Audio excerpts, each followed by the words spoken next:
ఈ సమయంలో రెండవ వాక్య భాగానికి ముందుగా ఒక ప్రత్యేకమైన పాట మన మధ్య ఉన్న చిన్నారి మ్యాగీ వచ్చి ఒక పాట పాడుతుంది.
రెండవ పాట మన మధ్యనున్న బ్రదర్ చినరాజు గారు వచ్చి పాట పాడి వినిపిస్తారు.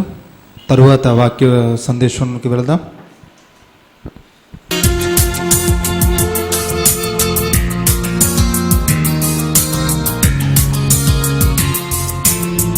తండ్రి అయిన దేవునికి పిల్లలు కావాలి, అందుకే వివాహం ఘనమైనది. తండ్రి అయిన దేవునికి పిల్లలు కావాలి, అందుకే వివాహం ఘనమైనది. స్త్రీ పురుషులకందుకే పెళ్లి కావాలి, స్త్రీ పురుషులకందుకే పెళ్లి కావాలి. ఈ భూమిని నిండించాలి,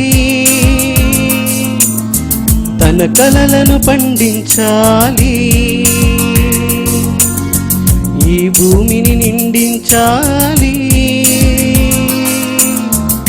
తన కలలను పండించాలి. ఎందుకో మనిషికి తెలియకున్నది, తండ్రి అయిన దేవుని అనాది సంకల్పమని. తండ్రి అయిన దేవునికి పిల్లలు కావాలి, అందుకే వివాహం ఘనమైనది.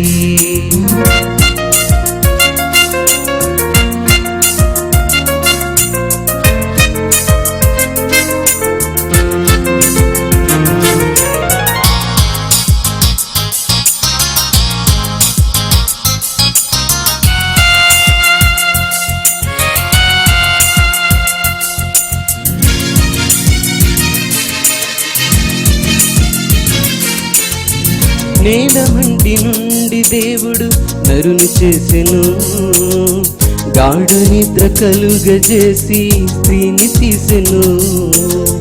నేల మంటి నుండి దేవుడు నరుని చేసెను, గాఢ నిద్ర కలుగజేసి స్త్రీని తీసెను.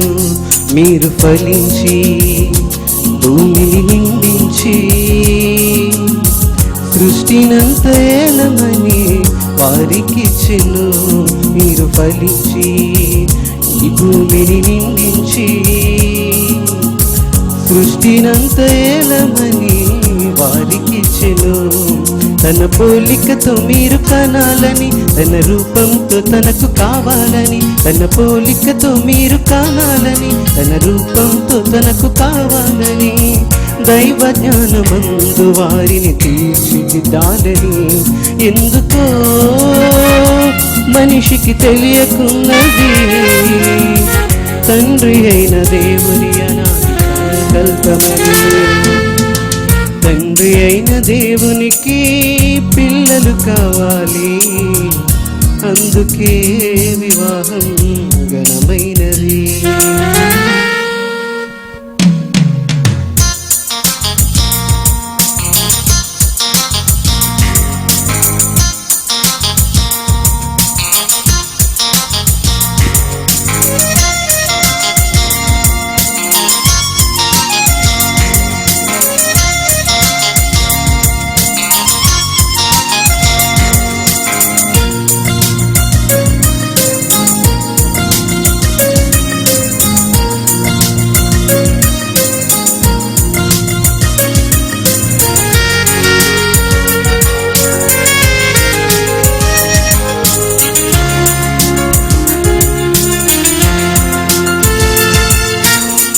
పెళ్లి అయిన వారికందరూ బహుమతులిస్తే గర్భఫలం దేవుడిచ్చు బహుమానమే. పెళ్లి అయిన వారికందరూ బహుమతులిస్తే గర్భఫలం దేవుడిచ్చు బహుమానమే. దేవుడు లేడనే వారితో మీ పిల్లలు వాదించి, దేవుడు నాడని రుజువు చేయాలి. దేవుడు లేడనే వారితో ఈ పిల్లలు వాదించి, దేవుడు నాడని రుజువు చేయాలి. మీ పిల్లలని ఇలాగే పెంచాలని, మీ పిల్లలు ఇలాగే పెరగాలని. మీ పిల్లలని ఇలాగే పెంచాలని, మీ పిల్లలు ఇలాగే పెరగాలని. తండ్రి గూర్చి తెలుపుటకే క్రీస్తు జన్మించెను.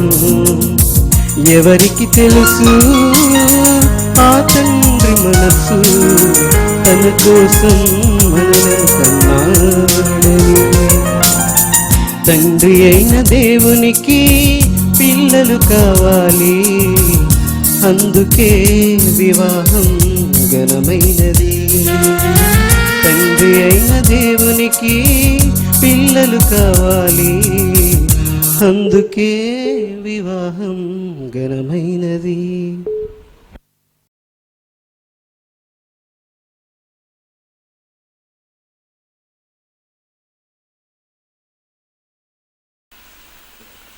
ప్రభునందు ప్రియమైన దేవుని పిల్లలను, యేసుక్రీస్తు వారి అతి పరిశుద్ధ నామమున మీ అందరికీ నా యొక్క శుభాభివందనాలు తెలియజేస్తున్నాను. దేవుని పిల్లలు, ఈరోజు దేవుని వాక్యంలో నుండి ఒక వినూత్నమైన విషయాన్ని మనం ఆలోచిద్దాం. ఈరోజు సమాజంలో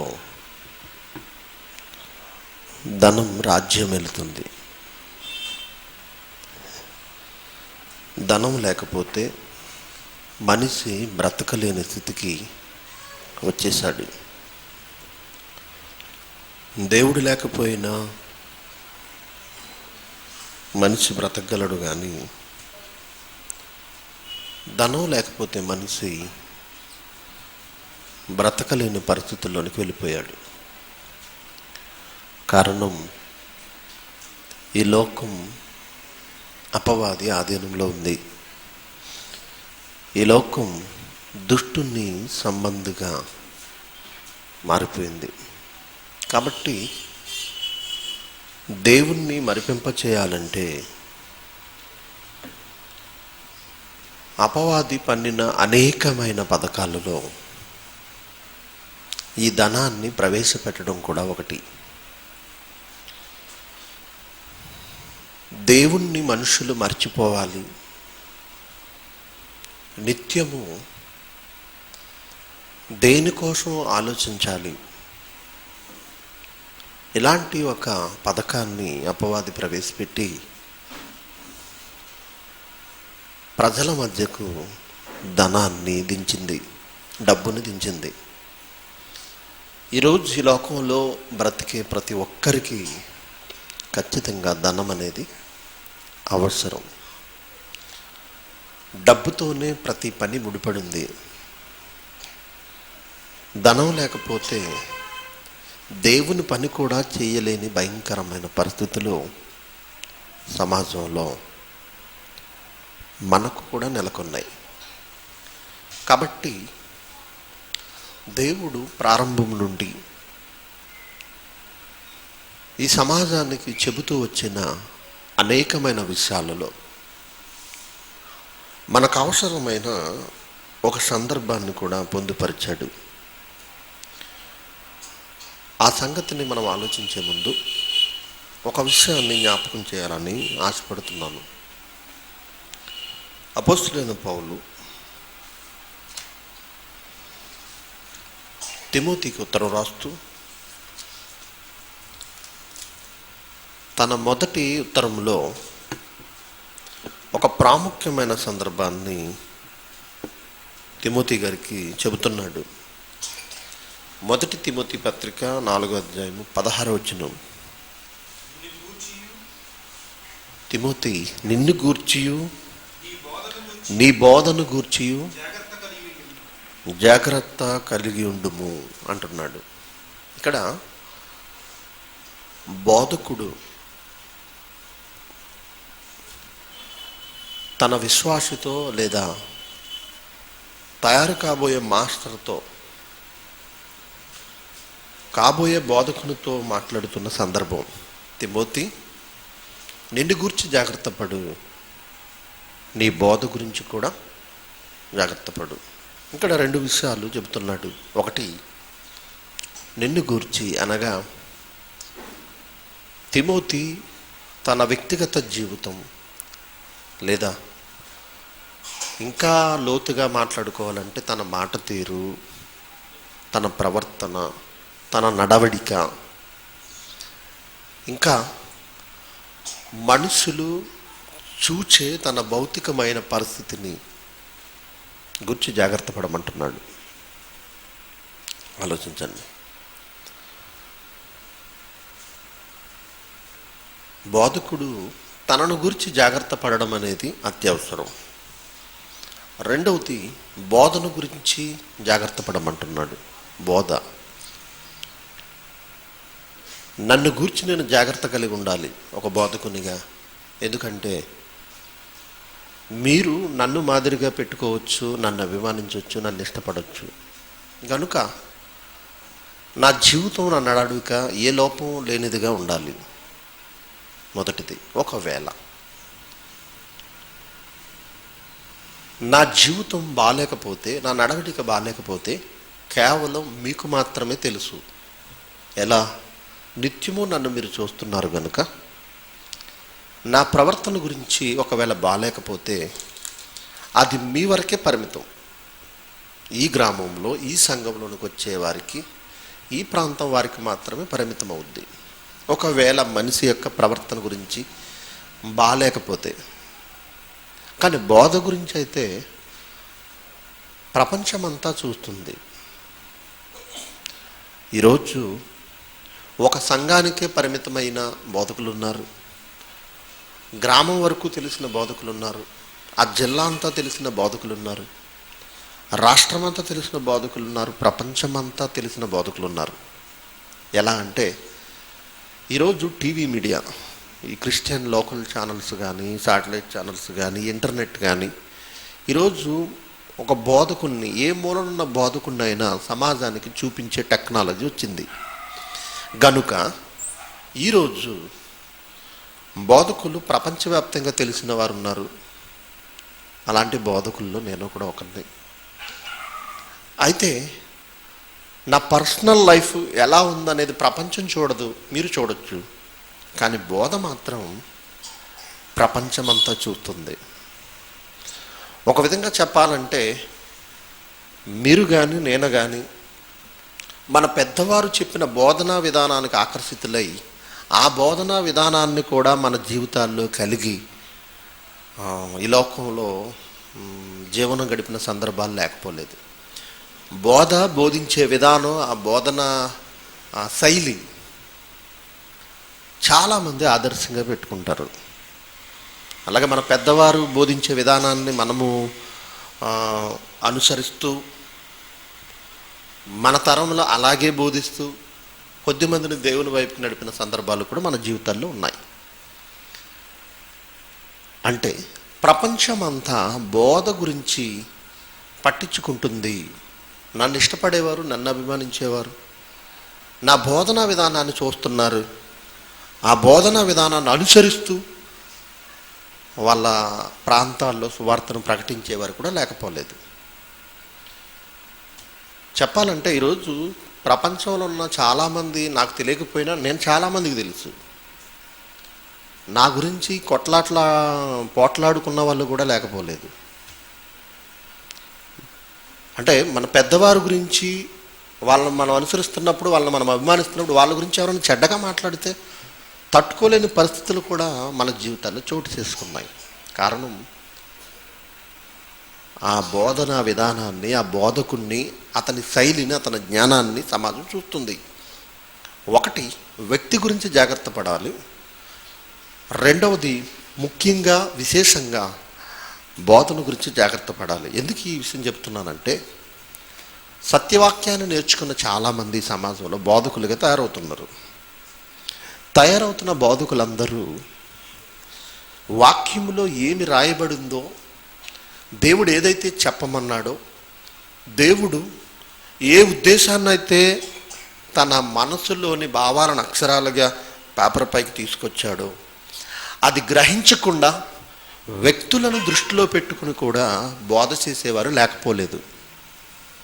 ఈరోజు బోధకులు అనబడిన వారు, ముఖ్యంగా సత్యవాక్యాన్ని కూడా తెలిసిన బోధకులలో కొందరు వ్యక్తులను దృష్టిలో పెట్టుకుని బోధించడం వలన వాక్యం వక్ర మార్గాన్న వెళ్ళే ప్రమాదం కూడా లేకపోలేదు. బాగా ఆలోచించండి. అంటే ఇలా ఎప్పుడైతే వ్యక్తులను దృష్టిలో పెట్టుకుని వాక్యం చెబుతామో, వాక్యం మనకు తెలియకుండానే వక్రీకరింపబడి అవే మాటలు అనేకుల చెంతకు వెళ్ళి అనేకుల మనసులు కూడా పాడైపోయే పరిస్థితి ఉంది. అతను అభిమానించేవారు అదే శైలిలో వెళ్ళొచ్చు, మరొకరు మరొక శైలిలో వెళ్ళొచ్చు. చెప్పాలంటే ఒక విధంగా దేవుని వాక్యము లోతుగా ఆలోచించి బోధించే బోధకులు బహు తక్కువ మంది ఉన్నారండి. సత్యవాక్యం తెలిసిన బోధకులలో కూడా పై సంగతులు చదువుకుని విని మాట్లాడేసేవారు లేకపోలేదు.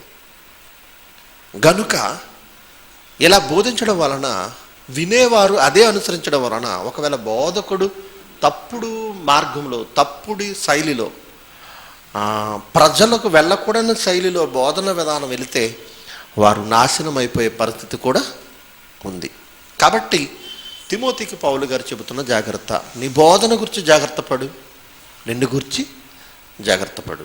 ఎందుకంటే వినేవారికి చెప్పేవారికి యేసుక్రీస్తు వారు ఒక మాట జ్ఞాపకం చేశారు. చూడండి ఒకసారి, మార్కు సువార్త 4:24. మార్కు సువార్త 4:24. ఆయన ఇదిగో మీరేమి వినుచున్నారో జాగ్రత్తగా చూచుకోండి అంటున్నాడు. మీరేమి వినుచున్నారో జాగ్రత్తగా చూచుకోండి అంటున్నాడు. దేని గురించి చెబుతున్నాడు ఈ మాట? ఒక్కసారి ఆలోచించండి, దేని గురించి చెబుతున్నాడు ఈ మాట? అంటే నేను చెప్పేది మీ బైబిల్లో చూసుకోమని చెబుతున్నాడా? ఎప్పటివరకు ఈ మాటను ఎలా ప్రయోగించాం మనం? మీరేమి వినుచున్నారో జాగ్రత్తగా చూచుకోండి అని అంటే, ఇదిగో నేను చెప్పేది అలా ఉందో లేదు మీ బైబిల్లో చూచుకోండి అన్నదానికి ఈ మాటను జోడించాం మనం. అంతేనండి లేదా? ఇప్పటివరకు అసలు దాని భావం ఏంటో చెప్పడు చూడండి, కిందకి చదవండి. మీరెట్టి కొలతతో కొలుతురో మీకును అట్టి కొలతతోనే కొలవబడును అంటున్నాడు. నేను చెప్పేది మీ జీవితాల్లో జరుగుతుందేమో, జాగ్రత్త పడండి, చూసుకోండి అంటున్నాడు. నేను చెప్పేది బైబిల్లో చూసుకోమని చెప్పలేదు యేసుక్రీస్తు వారు. దీన్ని మనం ఎలా మలిచాం? మీరేమి వినుచున్నారో జాగ్రత్తగా చూసుకోండి అంటే మీ బైబిల్లో జాగ్రత్తగా చూసుకోండి బోధకుడు ఏం చెప్పినా అని మాట మాట్లాడాం మనం. ఇంకా కాస్త లోతుగా వెళితే విషయం ఏముంది అక్కడ? ఏముంది?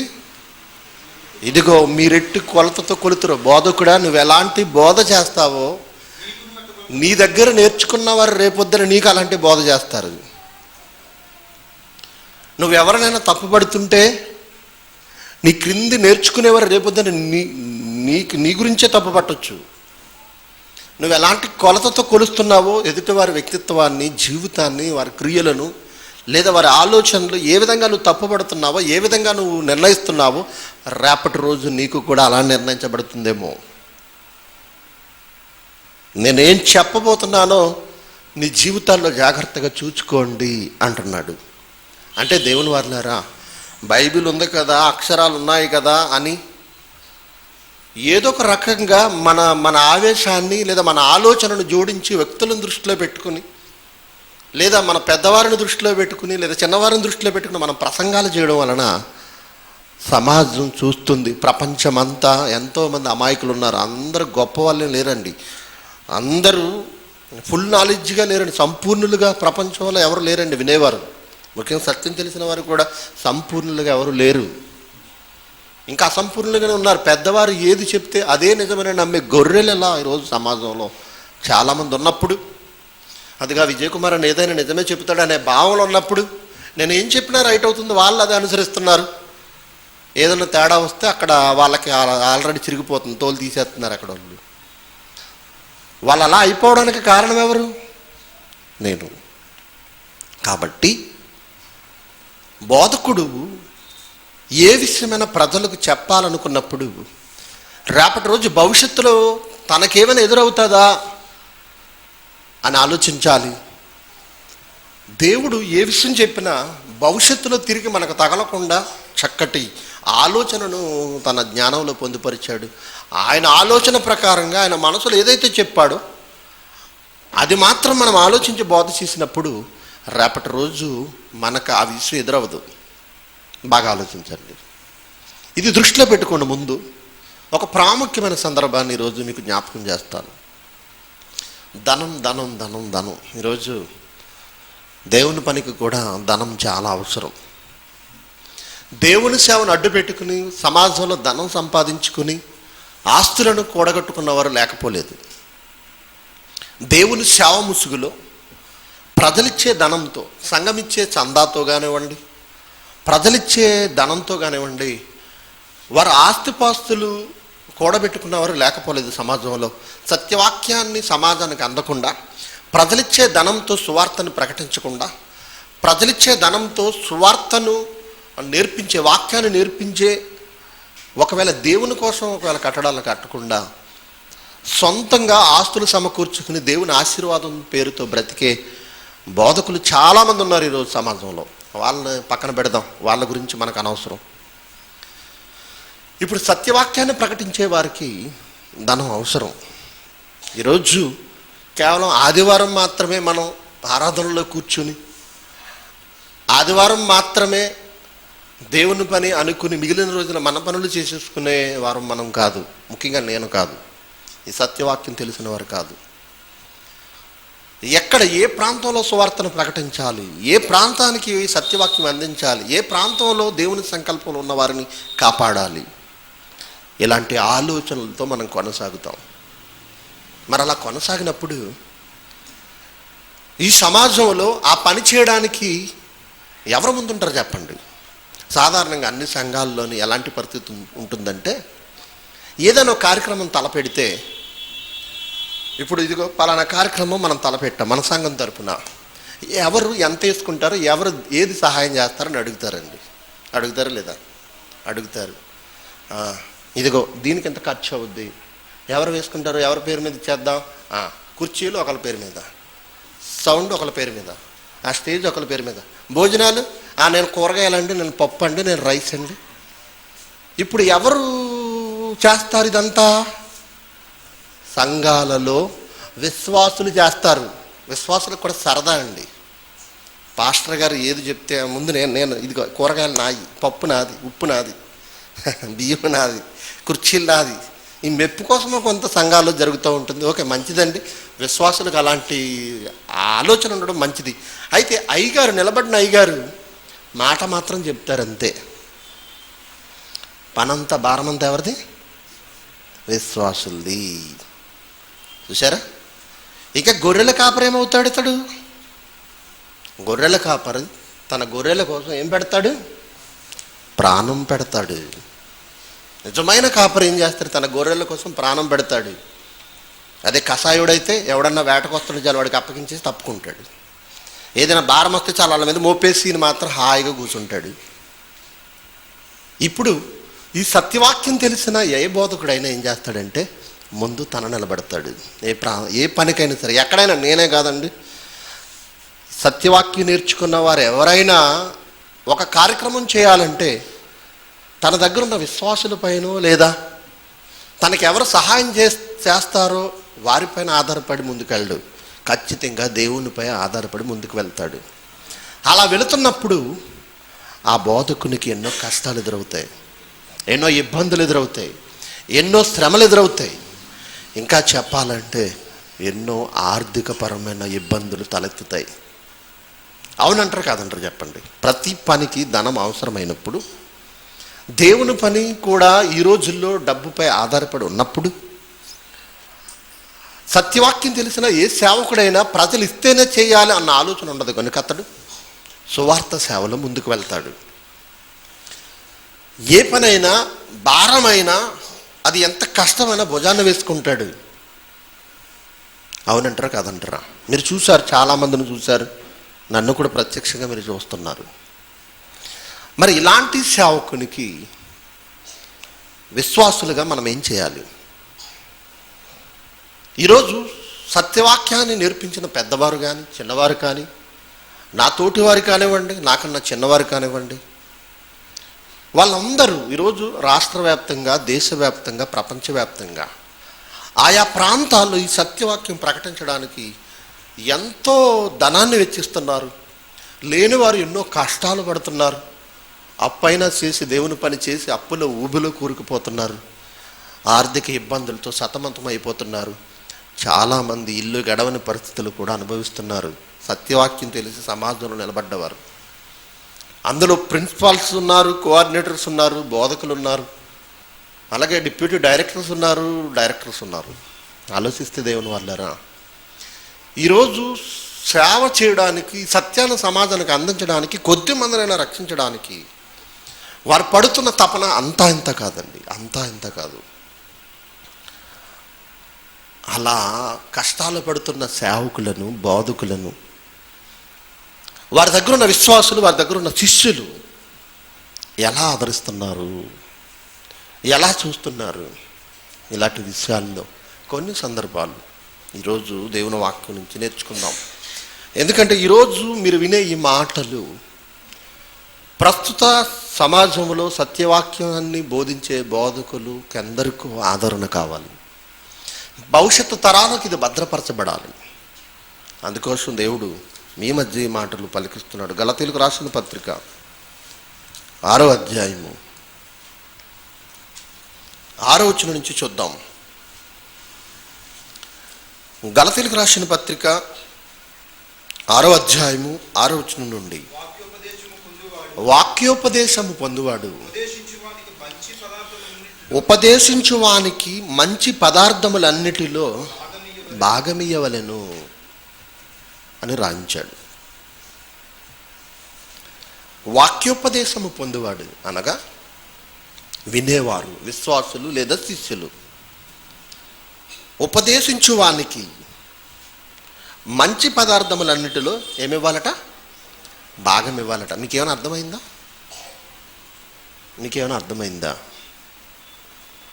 బైబిల్లోని, ఈ తెలుగు బైబిల్లోని కొన్ని పదాలు, కొన్ని వచనాలు ఒక్కొక్కసారి మనకు అర్థం కానట్టుగా ఉంటాయండి.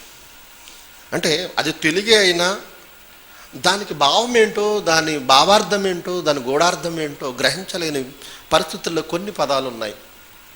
ఎందుకంటే ఈ తెలుగులోనికి బైబిల్ని తర్జుమా చేసినప్పుడు చాలామంది, ముఖ్యంగా మన చేతిలో ఉన్న ఈ తెలుగు బైబిల్ మొట్టమొదటగా కూర్చేసిన తెలుగు బైబిల్ కాదండి. కొన్ని సవరణలు జరగగా ఫైనలైజ్ చేసిన తెలుగు బైబిల్ మన చేతిలో ఉంది. ఈ తెలుగు బైబిల్ డైరెక్ట్గా హెబ్రూ, గ్రీకు భాష నుండి తర్జుమా చేయబడింది. అయితే ఈ తెలుగులో అనువదించిన వారు లేదా మిగిలిన భాషలకు అనువదించిన వారు గ్రీకు, హెబ్రూ భాషా పాండిత్యం తెలియక ఇంగ్లీష్ బైబిల్ మీద ఆధారపడ్డారండి చాలామంది. హెబ్రూ, గ్రీకు భాష తెలిసినంత మాత్రాన విషయాన్ని కూలంకుషంగా మనం పొందుపరచలేము. అందుకే భాషతో పాటు భాషా పాండిత్యం తెలియాలి. తెలుగే కదండి మాట్లాడేస్తున్నానండి అంటే కుదరదు. ఒక పదాన్ని మనం పలుకుతున్నామంటే ఆ పదానికి ఎన్ని పర్యాయ పదాలు ఉన్నాయి, ఏ పదం ఏ సందర్భంలో ప్రయోగించాలి, ఏ పదం ఏ సందర్భంలో ఉపయోగించాలి, ఇలాంటి భాషా పాండిత్యం కూడా మనకు తెలియాలి. అందుకే ఆ భాషా పాండిత్యం తెలిసిన వారిని కవులు అన్నారు. అందరూ రాసేస్తారు, అందరికీ భాష తెలుసు, కానీ భాషా పాండిత్యం తెలియాలి. అలా హెబ్రూ, గ్రీకు భాషా పాండిత్యం తెలియక ఈ ముఖ్యంగా తెలుగులోనికి తర్జుమా చేసిన వారిలో ముఖ్యుడు మహారాష్ట్రకు చెందిన సంస్కృత పండితుడు, బ్రాహ్మణుడు ఆనందరాయుడు శాస్త్రి గారు ఇంగ్లీష్ బైబిల్ మీద కూడా ఆధారపడ్డారండి. ఇంగ్లీష్ బైబిల్లో ముఖ్యంగా కింగ్ జేమ్స్ వెర్షన్ మీద ఆధారపడ్డారు. ఇంగ్లీష్ బైబిల్స్లో చాలా వెర్షన్లు ఉన్నాయండి. ఇంగ్లీష్ వాళ్ళు ఎవరికి తోచింది వాళ్ళు రాసేసుకున్నారు. అందుకే చాలా వెర్షన్స్ ఉన్నాయి. కింగ్ జేమ్స్ వెర్షన్ అని, ఇంటర్నేషనల్ వెర్షన్ అని, న్యూ ఇంటర్నేషనల్ వెర్షన్ అని, గిడ్యోన్ వెర్షన్ అని, ఇలా కొన్ని వెర్షన్స్ ఉన్నాయన్నమాట బైబిల్స్. ముఖ్యంగా వీళ్ళు కింగ్ జేమ్స్ వెర్షన్ మీద ఆధారపడడం వలన ఆ గ్రీకు భాష, హెబ్రూ భాష, ఆ వాటిలో ఉన్న పదాలను కొన్ని అర్థం కానప్పుడు ఇంగ్లీష్ బైబిల్ని బట్టి కొన్ని పదాలను జోడించేశారండి. మీకు అలాంటి ఒక చిన్న విషయం జ్ఞాపకం చేస్తాను. ఏమండి, అలాంటి విషయం ఒకటి జ్ఞాపకం చేస్తాను. యాకోబు పత్రిక 1వ అధ్యాయం అంటే తర్జుమాలో దొరికిన కొన్ని చిన్న చిన్ని పొరపాట్లు. ఏమండి 13 వచనం, యాకోబు పత్రిక 1వ అధ్యాయం 13వ వచనం, దేవుడు కీడు విషయమై శోధింపబడనేరడు, ఆయన ఎవరిని శోధింపడు అంటున్నాడు. దేవుడు ఎవరిని శోధింపడట. వింటున్నారా? ఒకవేళ బైబిల్ తీయడం రానివారు, చదవడం రానివారు జాగ్రత్తగా వినండి. మీ దృష్టి అయ్యో తీయాలేమో బైబిల్ అని అనుకోకండి. వినండి వినండి, చూడడం అవసరం లేదు. చూడడం రానివారు, చదవడం రానివారు వినండి జాగ్రత్తగా. పక్కవారిని వల్ల డిస్టర్బ్ చేయకండి, కాన్సన్ట్రేషన్ దెబ్బతింటుంది. ఏమండి జాగ్రత్తగా వినండి. దేవుడు ఎవరిని శోధింపడట. ఏమండి చదువుకున్నాం కదా. హెబ్రీ పత్రిక 11వ అధ్యాయము 17వ వచనం చూడండి. హెబ్రీ పత్రిక 11వ అధ్యాయం 17వ వచనం, అబ్రహాము శోధింపబడి అన్నాడు. ఇటు దేవుడేమో ఎవరిని శోధింపడని యాకోబు గారు చెప్తే అందులో ఉంటే, ఇక్కడ అబ్రహాం గారిని దేవుడు ఏం చేశాడట? శోధించాడట. ఇది తర్జమా లోపం అంటారా, లేకపోతే దేవుడే శోధిస్తాడంటారా? చెప్పండి. 2 మాటలు కనబడుతున్నాయి ఇక్కడ. జస్ట్ ట్రాన్స్లేషన్ ప్రాబ్లం అండి. అంటే తర్జమా లోపం. తర్జమా చేసినప్పుడు కొన్ని పదాలు దేనికి ఏది జోడించాలో, ఏ పదానికి ఏ పదం పెట్టాలో అర్థం కాని పరిస్థితులు చోటు చేసుకున్నాయన్నమాట. ఇంగ్లీష్ బైబిల్ మీద ఆధారపడితే పరిస్థితి ఎలా ఉంటుందో తెలుసండి. కీర్తన గ్రంథము 127వ అధ్యాయము 3వ వచనం చూడండి. కీర్తన గ్రంథము 127వ అధ్యాయం 3వ వచనం. కీర్తన గ్రంథము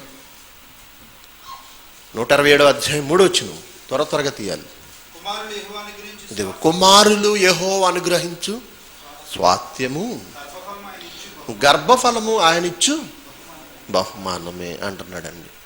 ఇదిగో దేవుడు కుమారులనే స్వాస్థ్యం ఇస్తున్నాడని చాలామంది ఆడపిల్లలను ఇష్టపడరు. ఇదిగో కుమారులని ఉంది కదా ఇక్కడ, ఆ కుమారులే స్వాస్థ్యం, ఆడపిల్లలు కాదన్నట్టుగా చాలామంది భావించేశారండి. క్రైస్తవులకు కూడా మగపిల్లలు కావాలి, మగపిల్లోడు కావాలన్న ఆలోచన, ఆశ ఎక్కువ ఉంటుందండి ఈ మధ్యకాలంలో. ఆడపిల్ల అనగానే నీరసించిపోతున్నారు, మగపిల్లోడు అనగానే ఎగురు గంతులేస్తున్నారు. అంటే అర్థం ఏంటన్నమాట? ఇది ఇలాంటి కొన్ని పదాలు చూశారండి. ఇంతకు ఇంగ్లీష్ బైబిల్ ఏముందో తెలుసా? చిల్డ్రన్స్ అని ఉందండి. చిల్డ్రన్స్ అంటే పిల్లలు, కుమారులు అని అర్థం. ఆలోచించండి. అంటే ఆ ఇంగ్లీష్ బైబిల్పై కూడా ఆధారపడడం వల్ల కొన్ని పదాలు మారిపోయాయి. ఇంకా మనం ఆలోచించగలిగితే సిస్టర్స్ అంటే అర్థం ఏంటంటే, సిస్టర్స్ అంటే సహజంగా ఏమంటాం? అక్క చెల్లెళ్ళు అంటాం. సిస్టర్స్ అంటే ఎవరు? అదే కరెక్ట్ పదం. సోదరీమణులు అనాలి, అంతేనా? కరెక్ట్ పదం ఏంటంటే సోదరీమణులు. అక్క చెల్లెలు అనడం వలన యేసుక్రీస్తు వరకు కూడా అక్కన పెట్టేశారు తెలుసా. ఇంటికి వెళ్ళిన తర్వాత మీరు పెద్దచ్చు బైబిల్ చూడండి. పెద్దచ్చు బైబిల్, మన చేతిలో ఉన్న బైబిల్ కాకుండా పెద్దచ్చులు బైబిల్ అని చూడండి. పెద్ద బైబిల్ మన పెద్దవాళ్ళ దగ్గర ఉంటాయి. అందులో చూడండి మత్తయి సువార్త 13:55 చూడండి. వెళ్ళిన తర్వాత ఇతను అక్క చెల్లెండ్రు అందరూ మనతోనే ఉన్నారు కారా అంటాడు. ఈ బైబిల్లో కొంత సరి చేసుకున్నారు చూడండి. ఆ పదం మార్చినట్టుగా ఉంటుంది చూడండి మన చేతిలో ఉన్న బైబిల్లో.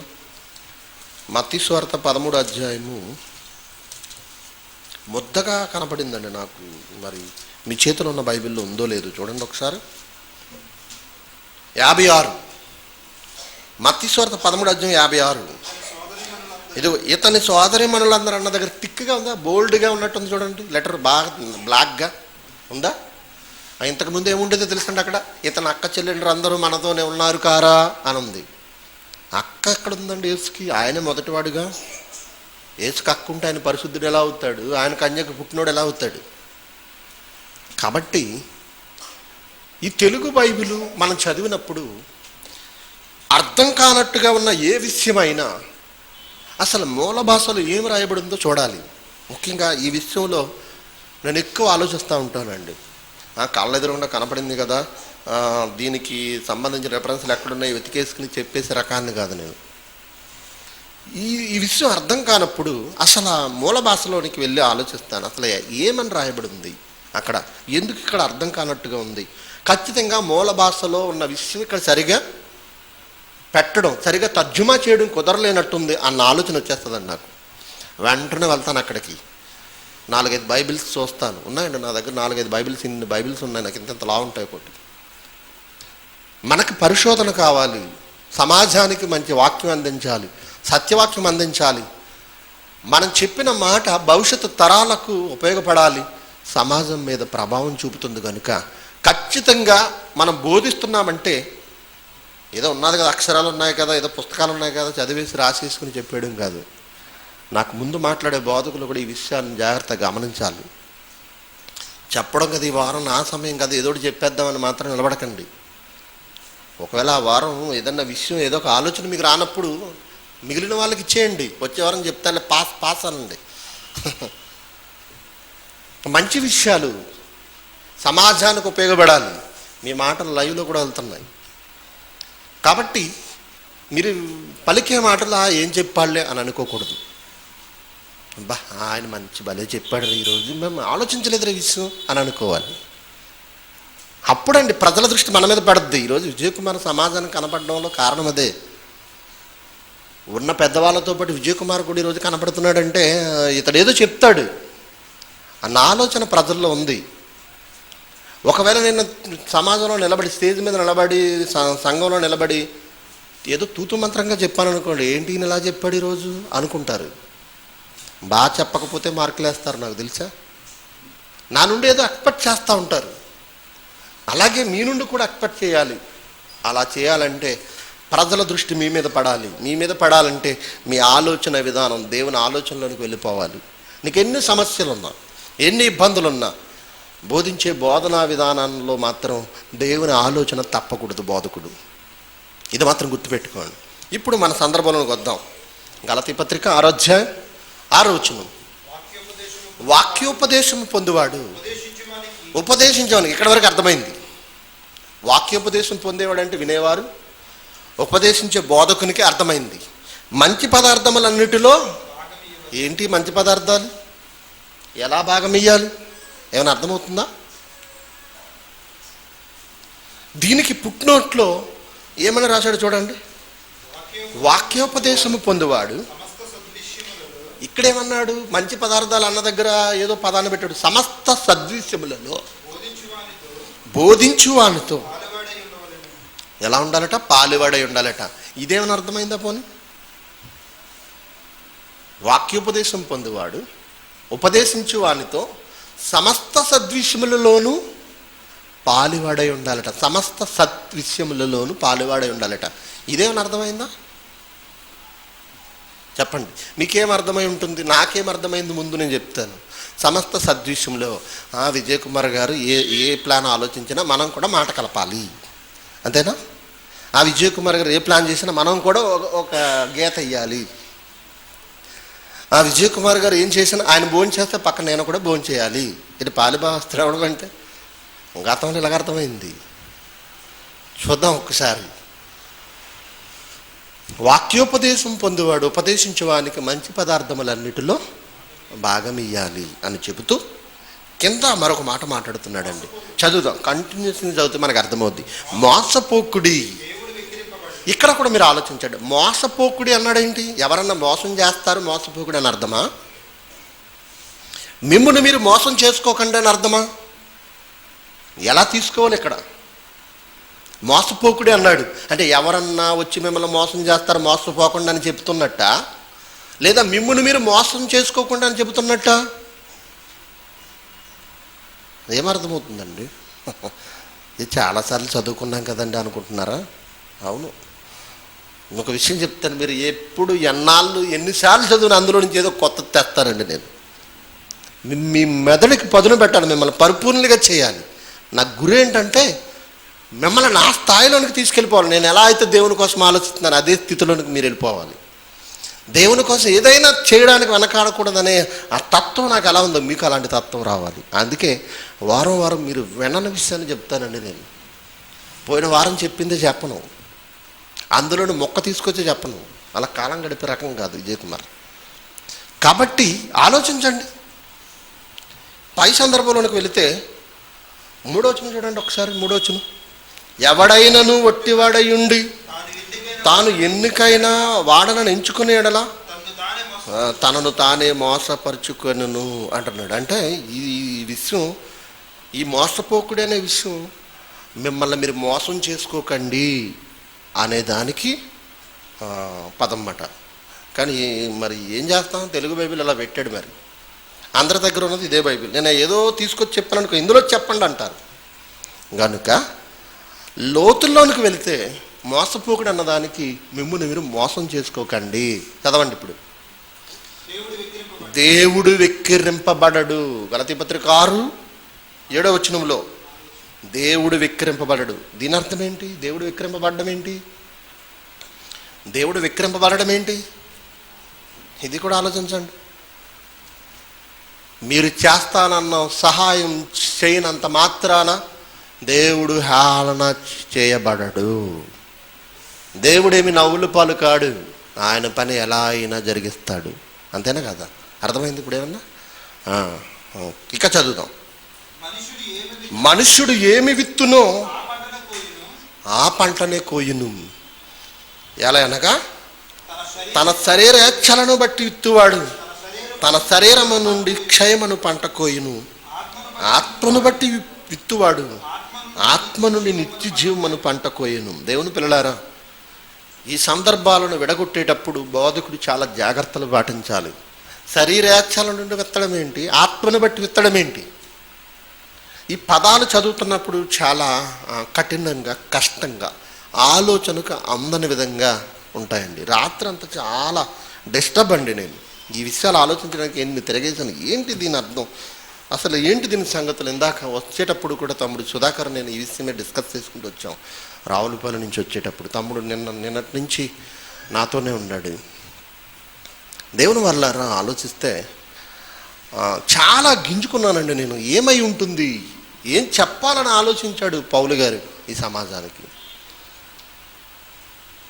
వినేవారు బోధించే వానికి ఏదో చేయవలసింది చెయ్యకపోవడం వలన ఈ విషయం చెబుతున్నట్టుగా అర్థమవుతుంది నాకు. వినేవారు బోధించే వానికి చేయవలసినది ఏదో చేయడం లేదు. అందుకే ఈ విషయాలు చెబుతున్నాడేమో అని అనిపించింది. 9వ వచనం చదవండి. మనము మేలు చేయుట యందు విసుకకయుందుము, మనము అలయక మేలు చేసితమేని తగిన కాలమందు పంట కోతుము. కాబట్టి సమయము దొరికిన కొలది అందరి ఎడలను విశేషముగా విశ్వాస గృహమునకు అనగా సంఘమునకు విశ్వాసులు నివసించే సహవాసానికి చేరిన వారి ఎడలను మేలు చేయదుము అంటున్నాడు. గలతీ పట్టణంలో ఉన్న సంఘానికి ఉత్తరం రాస్తూ ఈ విషయాలు చెబుతున్నాడండి. ఈరోజు సమాజంలో విశ్వాసుల విషయం, ముఖ్యంగా సత్యవాక్యం తెలిసిన విశ్వాసుల విషయం ఎలా ఉందంటే స్వతంత్రులు అయిపోయారండి వాళ్ళు. నామకార్థ సంఘాల్లో ఉన్న విశ్వాసులు చాలా బెస్ట్ అండి. అయ్యగారు ఏం చెబితే అదే రైట్, మా అయ్యగారే దేవుడు మాకు. ఎంత బాగున్నదండి వాళ్ళ సంఘ సహవాసం. ఏ గొడవలు లేవండి, ఏ బాధలు లేవండి, చక్కగా కలిసిమెలిసి ఉన్నట్టు ఉంటారండి. ఆదివారం వస్తే పరిశుద్ధ స్త్రీలు, పరిశుద్ధ పురుషులు. అమ్మో, అయ్యగారు ఏం చెప్తే అదే. ఆ సంఘం అండి, అందులో 4 ముక్కలండి, 5 ముక్కలండి, 6 ముక్కలండి, ఇంకా చెప్పాలంటే 100 ముక్కలు కూడా అవుతాయండి. కాస్తంత నేర్చుకున్నవాడు కూడా ఏం చేస్తున్నాడు, నేను పెద్ద బోధకుడిని బయటికి వెళ్ళిపోతున్నాడు. ఇది ఏంటి ఈ పరిస్థితి? ఆలోచించండి ఒక్కసారి. మిడిమిడి జ్ఞానంతో సత్యవాక్యంలో ఉన్నవారు కూడా ఈరోజు తనకు విద్య నేర్పిన వారిని కూడా తృణీకరించి, ఒక విధంగా చెప్పాలంటే కాళ్ళదన్ని పోయేవారు లేకపోలేదండి. వాళ్ళకి తెలిసింది ఏంటంటే మాకేంటి ఇంటర్నెట్ ఉంది, మాకేంటి సీడీలు ఉన్నాయి, మాకేంటి పుస్తకాలు ఉన్నాయి, మాకేంటి చాలా ఉన్నాయి. అంతే కదండి. వాళ్ళ ధైర్యం ఏంటి? బైబిల్లోని విషయం ఆలోచించి ఒక చక్కటి విషయంతో సమాజాన్ని మేలుకొల్పుదామని అనుకుంటారా? అనుకోరండి. చెప్పాను కదండి, గత కాలంలో కూడా చెప్పినట్టున్నాను. ఏదో ఒక ప్రసంగం వినడం, అది ఎవరికీ తెలియకుండా జాగ్రత్త పడడం, ఆ ప్రసంగం ఈయన బుర్రలో పెట్టుకోవడం చెప్పాడు. ఇమిటేషన్ అంటారండి దీన్ని. ఒకప్పుడు 15-16 సంవత్సరాల క్రితం నేను అంతేనండి. ఏదైనా ఒక క్యాసెట్ రిలీజ్ అవుతే చాలు, అది ఎవరికి తెలియకుండా నేనే విన్నాను వాక్మెన్ పెట్టుకుని. అప్పుడు ఈ సీడీ ప్లేయర్లు ఏం లేవు కదండి, క్యాసెట్ వాక్మెన్లు బట్టి నేనే వినడం. తర్వాత ప్రజలకు చెప్పాడు, అమ్మో ఈ కుర్రాడు ఎంత బాగా చెప్తున్నాడు. అది ఇంతకు నా జ్ఞానం కాదు, ఇది పెద్ద ఆయన ఎవరో చెప్పారు. సేమ్ అదే కాపీ, ఇమిటేషన్ అంటారు దాన్ని. ఆయన ఏ డైలాగ్ వదిలితే అదే డైలాగ్ నేను. ఆయన ఒరే అంటే నేను అరే అన్నాం, జస్ట్ అక్షరం తేడా అంతే, సేమ్ వే. చూసారా ఎంత ప్రభావం చూపిందో బోధ. కాబట్టి దేవుని వాళ్ళరా, ఈరోజు వినేవారు నేర్చుకోవలసినది, బోధించే వానేడలా చూపించవలసినది ఈరోజు మనం నేర్చుకుందాం. సమాజంలో చాలామంది చాలా ఇబ్బందులు పడుతున్నారండి బోధకులు, ముఖ్యంగా సత్యవాక్యాన్ని బోధించే బోధకులు అందరూ ఎన్నో కష్టాలు అనుభవిస్తున్నారు. మీకు తెలియదండి. చాలా ప్రాంతాల్లో సభలకు వెళ్ళినప్పుడు ఆ సభలు పెట్టించే ప్రిన్సిపాల్ కానీ లేదా కోఆర్డినేటర్ కానీ అతడు బాధలు చెబుతుంటేనండి ఏడుపు వచ్చేస్తుందండి. నా బాధలు ఎవరికి చెప్పుకోండి అనుకునేవాడిని మనసులో. ఎందుకు అన్న, పిల్లలు వస్తారన్న ఏదైనా కార్యక్రమం తలపెడుతున్న తల కొంత ఇస్తారు తప్ప అసలు దానికి ఎంత ఖర్చు అవుతుంది అదంతా మేమే భరిస్తాం. అన్నయ్య మీరు ఇంతకాలం కష్టపడ్డారు కదండి, నన్ను కూర్చోబెట్టి చేసేవాళ్ళు ఎవరు లేరు అన్నయ్య. నీకు ఎదురైందా అనుకునేవాడిని. ఆల్రెడీ నేను అనుభవిస్తున్నాను అది మనసులో అనుకునేవాడిని అండి. అన్న ఎలాగైనా మంచి వాక్యం చెప్పండి అనేవారు. ఏం చెప్పను, అదే బాధలో నేను ఉన్నాను. కనీసం ఇతడు ఎలా బ్రతుకుతున్నాడో, ఎలా జీవిస్తున్నాడో, అతడి కుటుంబ పరిస్థితులు ఏంటో, అతడి అవసరతలు ఏంటో, తింటున్నాడా లేదని ఎవరు ఆలోచించరన్న. అందరూ చక్కగా తెల్లారులైతే ఉద్యోగాలకు వెళ్ళిపోతారు, పనికి వెళ్ళిపోతారు, ఎవరి సంపాదన వాళ్ళు తెచ్చుకుంటారు. వాళ్ళకు వాక్యం చెప్పేవాడు ఎలాంటి పరిస్థితులు ఉన్నాడని ఎవరు పట్టించుకోరు. ఒకవేళ చెబితే మీరు కూడా ఏదన్నా పని చేసుకోవచ్చు కదా అనడం, మీరు కూడా ఏదో పని చేసుకుని సేవ చేయొచ్చు కదా, ఇదొక మాట అండి. నోటు మాట బాగా అలవాటైంది వీళ్ళకి. ఒక్కసారి వాక్యంలోని సారాన్ని ఆలోచిద్దాం. ఏమండి, వాక్యోపదేశం పొందేవాడు ఉపదేశించేవానికి మంచి పదార్థములన్నిట్లు, అంటే వినేవాడు బోధించేవాడు, వీరిద్దరి మధ్య ఏం జరగాలి ఈ విషయం గురించి పౌలు గారు మరొక సందర్భంలో జ్ఞాపకం చేస్తున్నాడు. ఫిలిప్పీలకు రాసిన పత్రిక 4వ అధ్యాయం 13వ వచనం నుంచి చూద్దామండి. 13వ వచనం నుండి, నన్ను బలపరచువాని యందే నేను సమస్తమును చేయగలను, అయినను నా శ్రమలో మీరు పాలు పుచ్చుకొనినది మంచి పని. ఇక్కడ ఏమంటాడంటే, నన్ను బలపరచువాడు దేవుడే, నన్ను బలపరచేవాడు దేవుడే. మీరు చేయనంత మాత్రాన నన్ను విడిచిపెట్టడు దేవుడు. నన్ను బలపరచేవాడు దేవుడే, అయినను ఇదిగో మీరు గ్రహించారు, ఈ పనిలో నాకు సహాయపడ్డారు, ఇది మంచి పని అంటున్నాడు. నా శ్రమలో నాకు వచ్చిన శ్రమలో, నాకు కలిగిన శ్రమలో, నేను పడుతున్న పాటలలో పాలు పుచ్చుకున్నది మంచి పని. ఫిలిప్పీలారా, సువార్తను నేను బోధింపను ఆరంభించి మాసిదోనియాల నుండి వచ్చినప్పుడు ఇచ్చు విషయములోను పుచ్చుకొని విషయంలోను మీరు తప్ప మరి ఏ సంగపు వారును నాతో పాలేవారు కాలేదని మీకే తెలియను. ఇదిగో ఫిలిప్పీలారా, ఫిలిప్పీ పట్టణంలో ఉన్న దేవుని పిల్లలారా, నేను మాసిదోనియా నుండి సువార్తను ప్రకటించి మాసిదోనియా నుండి మొదటి వచ్చినప్పుడు ఇదిగో మీరు ఇచ్చు విషయంలోను పుచ్చుకొని విషయంలోను మీరు తప్ప ఏ సంగపు వారు నాతో పాలువారు కాలేదు. ఇచ్చు విషయంలోను పుచ్చుకొని విషయంలోను, ఇచ్చు విషయంలోను పుచ్చుకొని విషయంలోను విశ్వాసంతో చెప్తున్నాడు, దేవుని పిల్లలతో చెప్తున్నాడు, శిష్యులతో చెప్తున్నాడు. ఇచ్చు విషయంలోను పుచ్చుకొని విషయంలోను మీరు తప్ప ఏ సంగపు వారును నాతో పాలువారు కాలేదు. వాక్యోపదేశము పొందువాడు బోధించేవాడితో పాలువారు అవుతున్నారు. ఇక్కడ వాక్యోపదేశము పొందేవారు అంటే వినేవారు బోధించేవాడితో పాలువారు అవుతున్నారు. ఏ విషయంలో? ఇచ్చు విషయంలోను పుచ్చుకునే విషయంలోను, ఇచ్చు విషయంలోను పుచ్చుకునే విషయంలోను. ఎలాగంటే 16వ వచనం, ఇప్పుడు చాలా ఇంపార్టెంట్. 16వ వచనం, యాలయనగా తెస్సలోనికలో కూడా మీరు మాటికి ఏం చేశారట? బోధకుని ఏం తీర్చారట? వీళ్ళు బోధకుని అవసరము తీర్చారట. మాటి మాటికి వారం వారం డబ్బులు అడిగేస్తున్నాడండి ఆయన. మొన్నే మీటింగ్కి ఇచ్చామండి, మళ్ళా మీటింగ్లో అంటున్నాడండి. చూసారా మన పరిస్థితి ఎలాంటిది? ఏమన్నా అందుకనండి సంఘంలో ధనం విషయం మాట్లాడాలంటే చాలా భయం అండి నాకు. మీరు ఎంత ఇవ్వండి, మీరు ఎంత ఇవ్వండి నేను చెప్పగలను, నోటి మాట కదా చెప్పేస్తాను. బయటికి వెళ్ళిన తర్వాత నా ఒక్క నోటి మాట 10 నోరు మాటలయ్యి ఆయన డబ్బులు అడుగుతున్నాడండి, ఈయన అది అడుగుతున్నాడండి, అది అడుగుతున్నాడని అనరా అంటారండి. మీరు అలాంటి వారు కాదని నేను అనుకుంటున్నాను. అయినా మిమ్మల్ని అడగను. గమనించండి దేవుని పిల్లలారా, నీకు చాలా భయం అండి ఈ విషయంలో. మీరు ఇది చెయ్యండి అని ఖచ్చితంగా నేను చెప్పలేనండి. ఎవరెంత చేస్తారో చేయండి, మిగతాది నేను పడతానంటాను. ఎందుకు?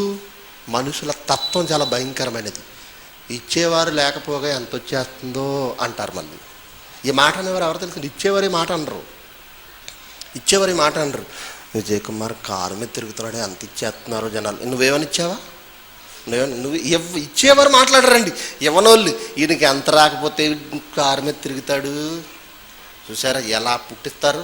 అమ్మో చాలా భయంకరం అండి. నేను చాలా తిన్నానండి దెబ్బలు, అందుకే ధనం విషయం మాట్లాడిన సంఘంలో. కానీ ఇప్పుడు తప్పక సబ్జెక్ట్ చెప్పవలసిన అవసరం వచ్చిందండి.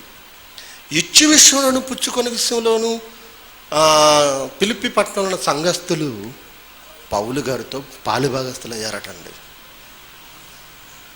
ఎలా అంటే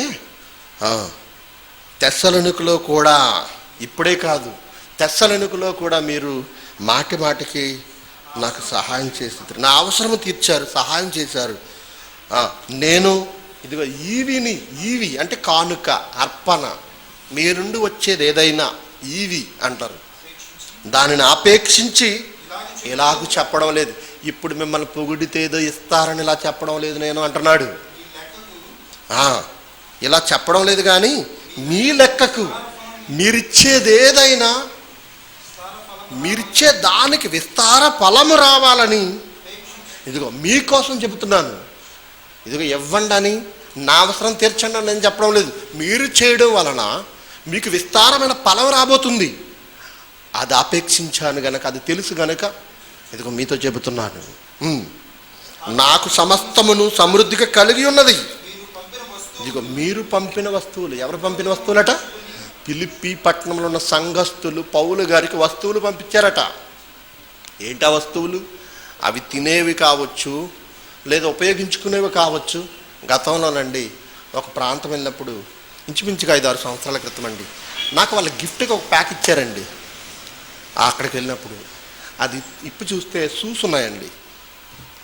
నేను ఫోన్ చేసి, తమ్ముడు చాలా థ్యాంక్స్ తమ్ముడు, షూస్ కొనుక్కునే పరిస్థితి లేదు నాకు, బాగా సహాయం చేశారు. అప్పుడు లేదండి, అప్పుడు లేదు. ఇప్పుడు షూ తీయడం లేదు. కానీ అప్పుడు కాళ్ళకి చెప్పులు కూడా సరిగా ఉండేవి కాదు. అప్పుడు వాళ్ళు అన్నారు, అన్నయ్య సువార్త ప్రకటించేవారి పాదములు ఎంతో సుందరములని దేవుడు అన్నాడు. ఆ సుందరమైన పాదాలకు జోళ్ళు కాదు, చూసే ఉండాలన్నా అన్నారు. అవునా? అది కూడా నాకు ఉపయోగపడే ఒక వస్తువు.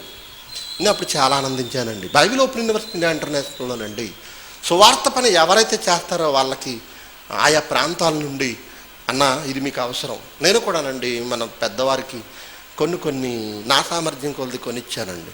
అది నేను కొనిచ్చానని గొప్పగా చెప్పడం కాదు, అలా మాకు కూడా కొనిచ్చిన వారు ఉన్నారు. అన్నయ్య మీరు సువార్త పనులు ఉన్నారు కనుక ఇది వాడుకోండి అన్నయ్య, అది వాడండి, ఇది మీకు ఉండాలి, ఇది మీకు ఉండాలనేవారండి. ఒకవేళ ఇలా దేవుని పనులు ఉపయోగపడేది అతని అవసరం తీర్చే వస్తువులు కావచ్చు. ఇక్కడ నాకు సమస్తము సమృద్ధిగా కలిగి ఉన్నది. మీరు పంపిన వస్తువులు అపప్రతిత్తి వలన పుచ్చుకొని ఏమీ తక్కువ లేకున్నాను. మీరు పంపించిన వస్తువులతో సమృద్ధిగా ఉన్నాను. నేను ఏమీ తక్కువ లేదు. అవి మనోహరమైన సువాసనయు దేవునికి ప్రీతికరమును ఇష్టమునైన యాగమునై ఉన్నవి. మీరు నాకు పంపించేవి దేవునికి ప్రీతికరం అంటున్నాడు. సువార్తను, సత్యవాక్యాన్ని ఎవరైతే ప్రకటిస్తున్నారో, ప్రకటించేవాడి అవసరతలు ఎవరైతే తీరుస్తారో, వారు చేసిన సహాయం ఎవరికి ప్రీతికరమట? నాకు ఇష్టం కాదండి, అది దేవునికి ఇష్టమవుద్దట. వారికి ఇష్టం కాదు, దేవునికి ఇష్టమవుద్దట. ఏం చెప్తున్నాడు అక్కడ? అవి మనోహరమైన సువాసన, దేవునికి ప్రీతికరమును ఇష్టమునైన యాగమునై ఉన్నవి. అంటే ఇప్పుడు వాక్యోపదేశము పొందువాడు ఉపదేశించు వానికి ఏ విషయంలో పాలుభాగస్తులు అవ్వాలి? అతడు స్వార్థ పనులు ఆయా ప్రాంతాలు తిరుగుతున్నాడండి. పౌలు గారు తక్కువ ప్రాంతాలు స్వార్థ చేశాడు అనుకుంటున్నారా? యెరూషలేము దాటి తర్వాత సంఘం పౌలు బర్నబాలు స్థాపించిన అంతియోకయ సంఘము దాటి యూరప్ సమరయ ప్రాంతాలు యూరప్ ప్రాంతాల్లో ఈరోజు ప్రపంచవ్యాప్తంగా సంఘాలు వెలవడానికి ముఖ్య కారకుడు పౌలు గారు. అతడు సువార్త పనిలో సాగిపోతున్నప్పుడు అతడికి వచ్చే అవసరత ఎవరు తీరుస్తారు చెప్పండి? అప్పటికే తనకున్న ఉద్యోగాన్ని వదిలిపెట్టాడు, తనకున్న ఏదైతే లాభదాయకంగా ఉందో దానిని నష్టముగా ఎంచుకున్నాడు. కడు పేదవాడైపోయాడు. సువార్త పనిలో పెట్టడమే తప్ప వచ్చేది లేదండి.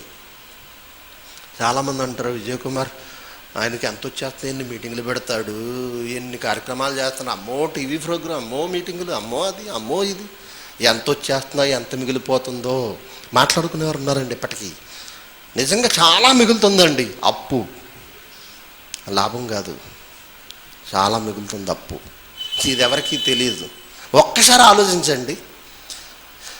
ప్రజలు, విశ్వాసులు, శిష్యులు, బోధకునికి చేసే ప్రతి అవసరత ఎవరికి ప్రీతికరమట? దేవునికి ప్రీతికరం. ఎందుకు? సువార్తను ప్రకటించడంలో ముందుకు వెళ్తున్నాడు. నిజంగా అతడు తలపెట్టిన కార్యక్రమాల విషయం కానీ, అతడు చేస్తున్న సేవ విషయంలో కానీ, ప్రజలు చేస్తున్న సహాయం గురించి పౌలు గారు మాట్లాడుతూ ఏమంటున్నాడో మరొక సందర్భం చూద్దామండి. రోమపత్రిక 15వ అధ్యాయం, రోమిలికి రాసిన పత్రిక 15వ అధ్యాయం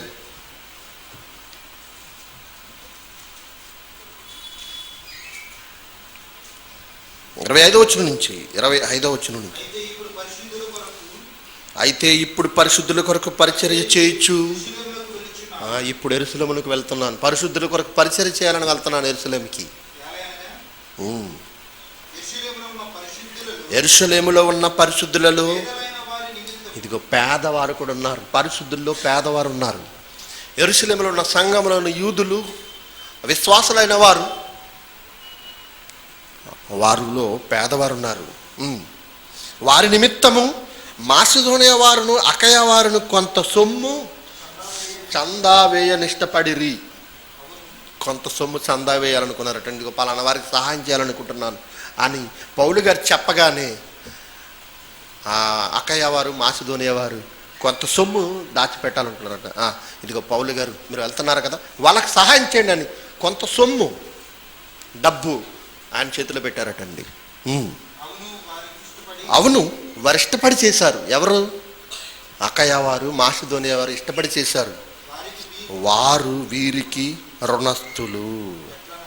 ఎట్లనగా చూడండి, ఇక్కడ ఒకరికి సహాయం చేయడంతో ఒకరికొకరు రుణస్థులు. ఉదాహరణకి నాకు ఎవరైనా సహాయం చేశారనుకోండి, మీలో ఎవరైనా నాకు సహాయం చేశారనుకోండి, నేను మీకు రుణస్తున్నా, మీరు నాకు రుణస్థులు అవుతారా? చెప్పాలి.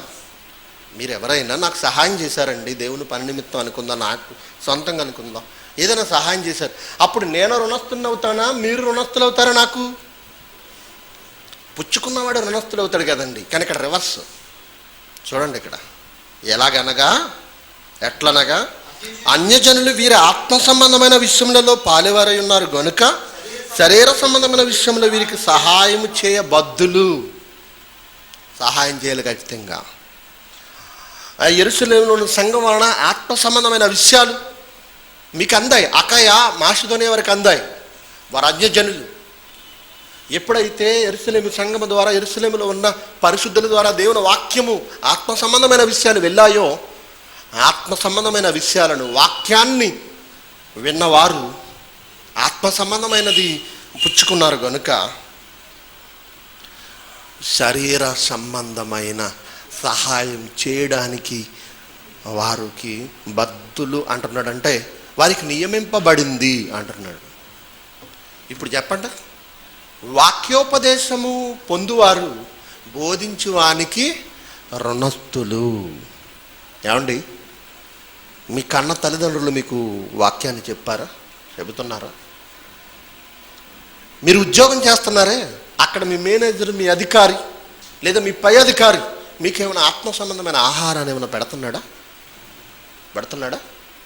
లేదండి. అయినా అక్కడ పని చేస్తున్నారు, పనికి తగ్గ ప్రతిఫలం మీకు మీ పై అధికారి మీకు జీతం ఇస్తున్నాడంటే అతని కింద మీరు పని చేస్తున్నారు. మీ తల్లిదండ్రులు మీకు భోజనం పెడుతున్నారు, బట్టలు మీకు కొని పెడుతున్నారంటే మీపై వారికి ఉన్న బాధ్యత, వారి ఎడల మీరు చేయవలసిన పని కూడా ఉంది.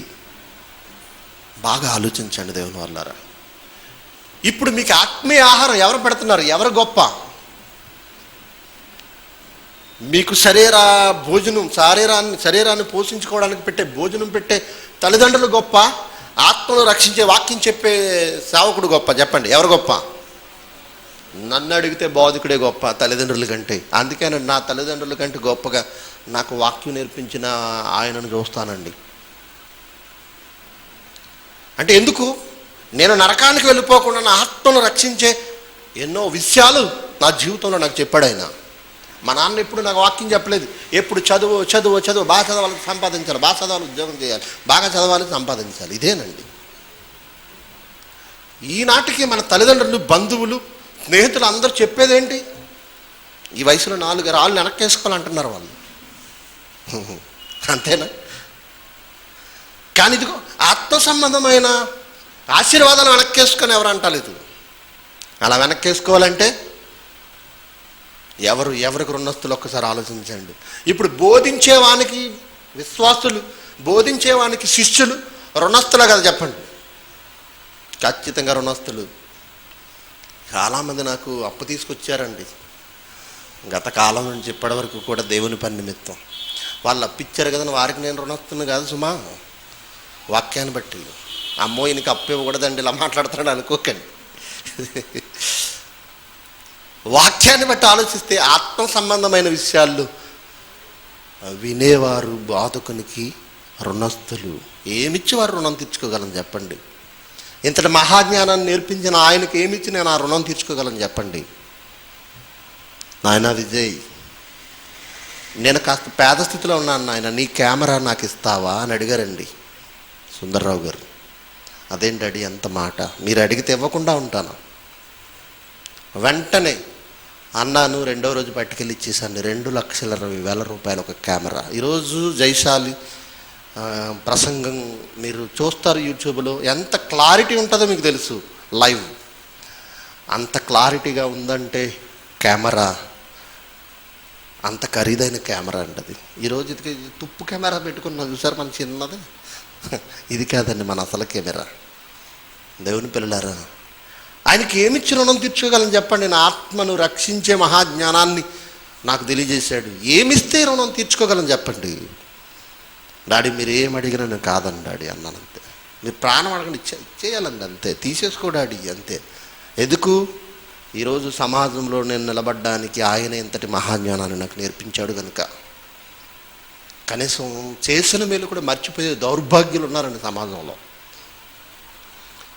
ఆయన నుండి లేదా మా నుండి బోధకుల నుండి మేలును అనుభవించి ఈరోజు 4 మాటలు నేర్చుకుని సమాజంలో విర్రవీగిపోయేవారు చాలామంది ఉన్నారండి సమాజంలో. మాకు తెలీదా జ్ఞానం, మేము చెప్పలేమా జ్ఞానం? చెప్పగలవు, కానీ నీవు చెప్పడానికి ఎవరు కారకుడు? అతను నువ్వు ఎప్పుడైనా గుర్తుపెట్టుకుని అతనికి ఏమైనా కృతజ్ఞత చూపించావా? లేదు. ఏదో నేను ఈరోజు ఏదో ఇచ్చానని చెప్పడం లేదండి. నేను చెప్పనండి, ఇప్పుడు పేరు కూడా పలకనివ్వనండి. ప్రతి సెమినార్, ప్రతి సంవత్సరం ఎంతో కొంత సహాయం 1000 రూపాయలు అక్కడ అందుతూ ఉంటుందండి. నా తరపున, నాకున్న దేవుడిచ్చిన పిల్లల తరపున. ఎందుకంటే ఏమిచ్చి అతను రుణం తీర్చుకోవాలని చెప్పండి. ఇక్కడ అంటున్నాడు, అకయ మాసిదోనియా వారు యెరూషలేములో ఉన్న పరిశుద్ధులకు రుణస్తులట. ఫిలోమోనుకు రాసిన పత్రిక, ఒక సందర్భం చూసి ముగింపులోకి వెళ్ళిపోదాం. ఫిలోమోనుకు రాసిన పత్రిక, అది ఒకే ఒక అధ్యాయం ఉంటుందండి. ఆ అధ్యాయంలో 8వ వచనం నుంచి చదువుకుందామండి కొన్ని విషయాలు. 8వ వచనం నుండి అపోస్తలుడైన పౌలు గారు బంధకాల్లో ఉన్నాడు, జైల్లో ఉండి ఒనేసిముకు ఉత్తరం రాస్తున్నాడు. కావున యుక్తమైన దానిని గురించి నీకు ఆజ్ఞాపించుటకు క్రీస్తునందు నాకు బహుధైర్యము కలిగి ఉన్నాను. యుక్తమైన ఒక దానిని గురించి నేను ఆజ్ఞాపించబోతున్నాను. ఒనేసిము, ఒక మంచి పని కోసం నీకు ఆజ్ఞాపించబోతున్నాను. బహుధైర్యం ఉంది నాకు, ఆజ్ఞగా ఇవ్వాలనే బహుధైర్యం నాకు ఉంది. అయినను వృద్ధుడను ఇప్పుడు క్రీస్తు యేసు ఖైదీనై ఉన్న పౌలను నేను ప్రేమను బట్టి వేడుకొనుట మంచిదనుకొని నా బంధకములలో నేను కనిన నా కుమారుడగు ఒనేసిము కోసము నిన్ను వేడుకొనిచున్నాను. ఆలోచించండి, ఆజ్ఞాపించాలనుకున్నాడట, కానీ బంధకాల్లో ఉన్నాడు, ఇతరే కష్టాల్లో ఉన్నాడు. ఏం ఆజ్ఞాపించగలడు? పైగా ముసలివాడైపోయాడు. కాబట్టి నిన్ను బ్రతిమాలుకొనుట మంచిది. ఒక వ్యక్తి గురించి నిన్ను వేడుకోవాలని అనుకుంటున్నాను, బ్రతిమాలుకుంటున్నాను. ఏంటంటే 11 వచనం, అతడు మునుపు నీకు నిష్ప్రయోజనమైన వాడే కానీ, అతడు ఒనేసిము మునుపు నీకు నిష్ప్రయోజనమైన వాడే కానీ ఇప్పుడు నీకును నాకును ప్రయోజనకరమైన వాడాయను. నా ప్రాణము వంటి వాడైన అతను నిన్ను యొద్దకు తిరిగి పంపి ఉన్నాను. నేను సువార్త కొరకు బంధకములో ఉండగా నీకు ప్రతిగా అతడు నాకు పరిచారం చేయ నిమిత్తము నా యొద్ద అతను నుంచుకొనవలనని ఇంటిని గాని నీ ఉపకారము బలవంతము చేతనన్నట్టు కాక స్వేచ్ఛాపూర్వకమైనదిగా ఉండవలనని నీ సమ్మతి లేక ఏమీ చేయటకు నాకు ఇష్టం లేదు.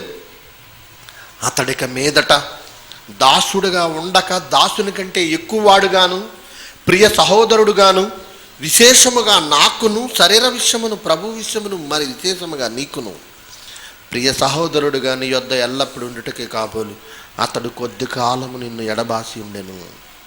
ఇదిగో ఒకప్పుడు నీకు నిష్ప్రయోజనమైన వాడే, కానీ ఇప్పుడు నీకు నాకు ప్రభు విషయంలో శరీర విషయంలో బాగా అవసరం అతడు. అందుకోసమే కొంతకాలం ఎడబాసి ఉండెను. ఒక విషయం జ్ఞాపకం చేస్తానండి. హైదరాబాద్లో రామోజీ ఫిలిం సిటీలో పనిచేసేవాడిని, నేను జాబ్ చేసేవాడిని. అప్పుడు మా పక్క ఊరు సోదరుడు ఒక ఆయన పేరు నాగేశ్వరరావు గారు అండి. అతడు నాకంటే ముందు బ్యాచ్ అండి, సీనియర్, నాకంటే సీనియర్. నేను వాళ్ళ ఊరు పక్క ఊరు అన్న సంగతి తెలిసిన అతడు తన రూమ్లో నన్ను పెట్టుకున్నాడండి. అప్పుడు బ్యాచిలర్స్ రూమ్స్ అన్నీ ఆ రామోజీ ఫిలిం సిటీలో మాకు ఇచ్చారు. తన రూమ్లో పెట్టుకున్నప్పుడు అతడు కన్వర్ట్ క్రిస్టియన్, అన్య జనాంగంలో నుంచి క్రైస్తవుడిగా మారాడు. ఆదివారం స్థానిక సంఘానికి వెళ్ళేవాళ్ళమండి. పాస్టర్ గారు ఏం చెప్పిన కింద నుండి చటార్లు వేసేసేవాడిని, నేను తిట్టేసేవాడిని. ఆయన ఏంటి ఇలా చెప్తున్నాడు, ఇలా ఉంటే అలా చెప్తున్నాడు ఏంటి అనేసేవాడిని. అప్పుడు పక్క నుండి చాలా విసుగు చెందేసేవాడండి. ఏంటి ఇలాగ పాస్టర్ గారిని నిందిస్తున్నాడని తిట్టేసుకునేవాడండి ఈ నాగేశ్వరరావు గారు, నా పక్కన ఉన్న అన్నయ్య. ఒకసారి ఉండపడ్లాగా అడిగేసాడండి నన్ను, ఏంటి విజయ్ నువ్వు బోధకులు అంటే అసలు గౌరవం లేదు నీకు, ఎందుకు అలా మాట్లాడుతున్నావు, ఆయన ఎవరనుకున్నా దేవుడితో సమానం అన్నాడండి. అసలు నీకు ఏమైనా తెలుసా బైబిల్ గురించి అని ఒక మాట, చిన్న మాట చూపించానండి.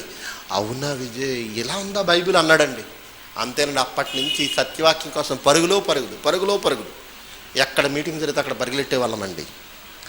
అతను నేను రక్షించుకోగలిగాను. సుమారు 3-4 సంవత్సరాలు నేను హైదరాబాద్లో ఉన్నాను. నేను వచ్చేసానండి, ఆయన అక్కడ ఉండిపోయాడు. మా ఇద్దరి మధ్య 10 సంవత్సరాల గ్యాప్ వచ్చిందండి. మరలా 2011లో నాకు టచ్ అయ్యాడండి. ఈ మధ్య 10 సంవత్సరాల్లో అతడు లోకంలో పడిపోయాడండి. అనగా లోకంలో పడి తాగుబోతు తిరుగుబోతు అయిపోలేదండి. నిజంగా లక్షల రూపాయలు సంపాదించాడండి హైదరాబాద్లో. 600 రూపాయల జీతానికి వెళ్ళిన వాడు 50 లక్షల బిల్డింగ్ కట్టాడు ఫిల్మ్ నగర్లో. 10 సంవత్సరాల గ్యాప్లో అతడు ఎంత కష్టాలు పడ్డాడు, ఎన్ని శ్రమలు పడ్డాడో, వడ్డీలకు ఇచ్చాడు, కష్టపడ్డాడు, ఏం చేశాడు, చాలా సంపాదించాడండి. 2011 సంవత్సరంలో ఇంటికి వచ్చినప్పుడు నా పోస్టర్ చూసాడట, నెంబర్ ఫీడ్ చేసుకున్నాడు. విజయ్ నేను అన్నయ్యని అన్నాడు. అన్నయ్య ఏమైపోయావు, ఏంటి విజయ్ నువ్వేంటి ఎంత డెవలప్ అయిపోయావు, ఇలాగని మాట్లాడుకుని ఆ క్షణం నుండి ఈ క్షణం వరకు నెలకు 5,000 రూపాయలు దేవుని కోసం పంపుతాడండి. ఇప్పుడు జనరేటర్ కొనే విషయంలో 1,00,000 రూపాయలు తానే పెట్టుకున్నాడండి. 2,50,000 జనరేటర్ 1,00,000 రూపాయలు ఇప్పుడు తానే. ఇంకా చెప్పాలంటే నేను రాసిన పుస్తకాలను ప్రింటింగ్ చేసింది 1,000 రూపాయలు పెట్టి ప్రింటింగ్ చేసింది ఆ అన్నయ్యనండి. నేను అనుకుంటాను ఇందుకు కాబోలు 10 సంవత్సరాల గ్యాప్ వచ్చింది అనుకుంటానండి. నేను ఈ 10 సంవత్సరాలు నేను దగ్గరుండి అతన్ని సంపాదించకుండా చేసేసి నలిపేసి ఉంటే చేసే సహాయం కూడా చేయకపోదునేమో. వదిలేసాను 10 సంవత్సరాలు. ఇప్పుడు అందుకే కాబోలు అతడు 10 సంవత్సరాల పాటు నేను నన్ను ఎడబాసాడు అనుకుంటానండి. ఈ వాక్యం చదివినప్పుడు గుర్తొస్తాడు ఆయన. ఇదిగో కొంతకాలం ఒనేసిము పిలోమోను వదిలిపెట్టేశాడు. ప్రయోజనకరమైన వాడు కాకపోవడం వల్ల నిష్ప్రయోజనకరమైన వాడు కనుక ఆ పిలోమోను వదిలేశాడట ఒనేసిముని. అయితే ఇప్పుడు ప్రయోజనకరమైన వాడు, అందుకే కాబోలు అంటున్నాడు చూడండి. నీ యొద్ద ఎల్లప్పుడూ ఉండుటకే కాబోలు అతడు కొద్ది కాలం నిన్ను ఎడబాసి ఉండెను.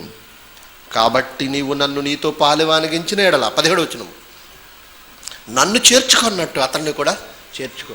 నన్ను ఇష్టపడుతున్నావు, నా బోధన ఇష్టపడ్డావు, నా సేవను ఇష్టపడ్డావు, నేను బంధకాల్లో ఉన్నానైతే ఒనేసిముని పంపుతున్నా, అతన్ని చేర్చుకో. నన్ను చేర్చుకున్నట్టు అతన్ని చేర్చుకో. అతడు నీకు ఏ నష్టమైనను కలగజేసిన ఎడల, నీకు ఏమైనా రుణమున్న ఎడల అది నా లెక్కలో చేర్చు, నా లెక్కలో చేర్చు.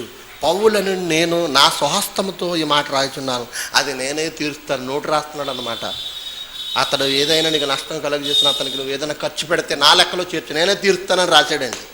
ఇలా రాసి మరలా ఏమంటున్నాడు చూడండి, అయినను అంటే ఏదో వేస్తున్నాడు అనమాట, ఏదో చెప్తున్నాడు. అయినను నీ ఆత్మ విషయములో నీవే నాకు రుణస్థుడు అని చెప్పనేలా. నీకు శారీరకంగా నేను ఎంత అప్పున్నా, ఎంత బాకీ ఉన్నా, ఎప్పుడు బోధించేవానికి విశ్వాసి లేదా శిష్యుడు రుణస్థుడే అంటున్నాడు. రుణస్థుడే. నీ ఆత్మ విషయములో నీవే నాకు రుణపడి ఉన్నావని నేను చెప్పనేలా. అవును సహోదరుడా, ఇప్పుడు లెక్కలు నోట్లు రాయికు, ప్రభువునందు నీ వలన నాకు ఆనందము కలుగుతుంది. అర్థమవుతుందండి? పౌలు పత్రికలు అర్థమవుతున్నాయా? ఎంత కష్టమైనవో తెలుసండి. పౌలు గారు రాసిన పత్రికలు గ్రహించడానికే కష్టమైనవి అన్నాడండి పేతురు గారు. అంటే ఆయనకే గ్రహించడానికి కష్టమంటే మనం గ్రహించడానికి ఇంకెంత కష్టం ఆలోచించండి. దేవుని పిల్లారా, ఒక్కసారి ఆలోచించండి. ఎవరికి రుణస్తులు ఒక్కసారి ఆలోచించండి. ఇదంతా దృష్టి పెట్టుకుని మన సబ్జెక్టులోకి రండి. ఇప్పుడు ఏమి విత్తుదురో ఆ పంటనే కోస్తారన్నమాట. ఇప్పుడు గలతీ పత్రిక 6వ అధ్యాయం 7వ వచనం, మనుష్యుడు ఏమి విత్తును, అక్కడి నుంచి చదువుదాం. మనుష్యుడు ఏమి విత్తునో ఆ పంటనే కోయును. ఎలాగనగా తన శరీరేచ్ఛల నుండి విత్తువాడు శరీరము నుండి క్షయమను పంట కోయును, ఆత్మను బట్టి విత్తువాడు ఆత్మ నుండి నిత్య జీవమను పంట కోయును.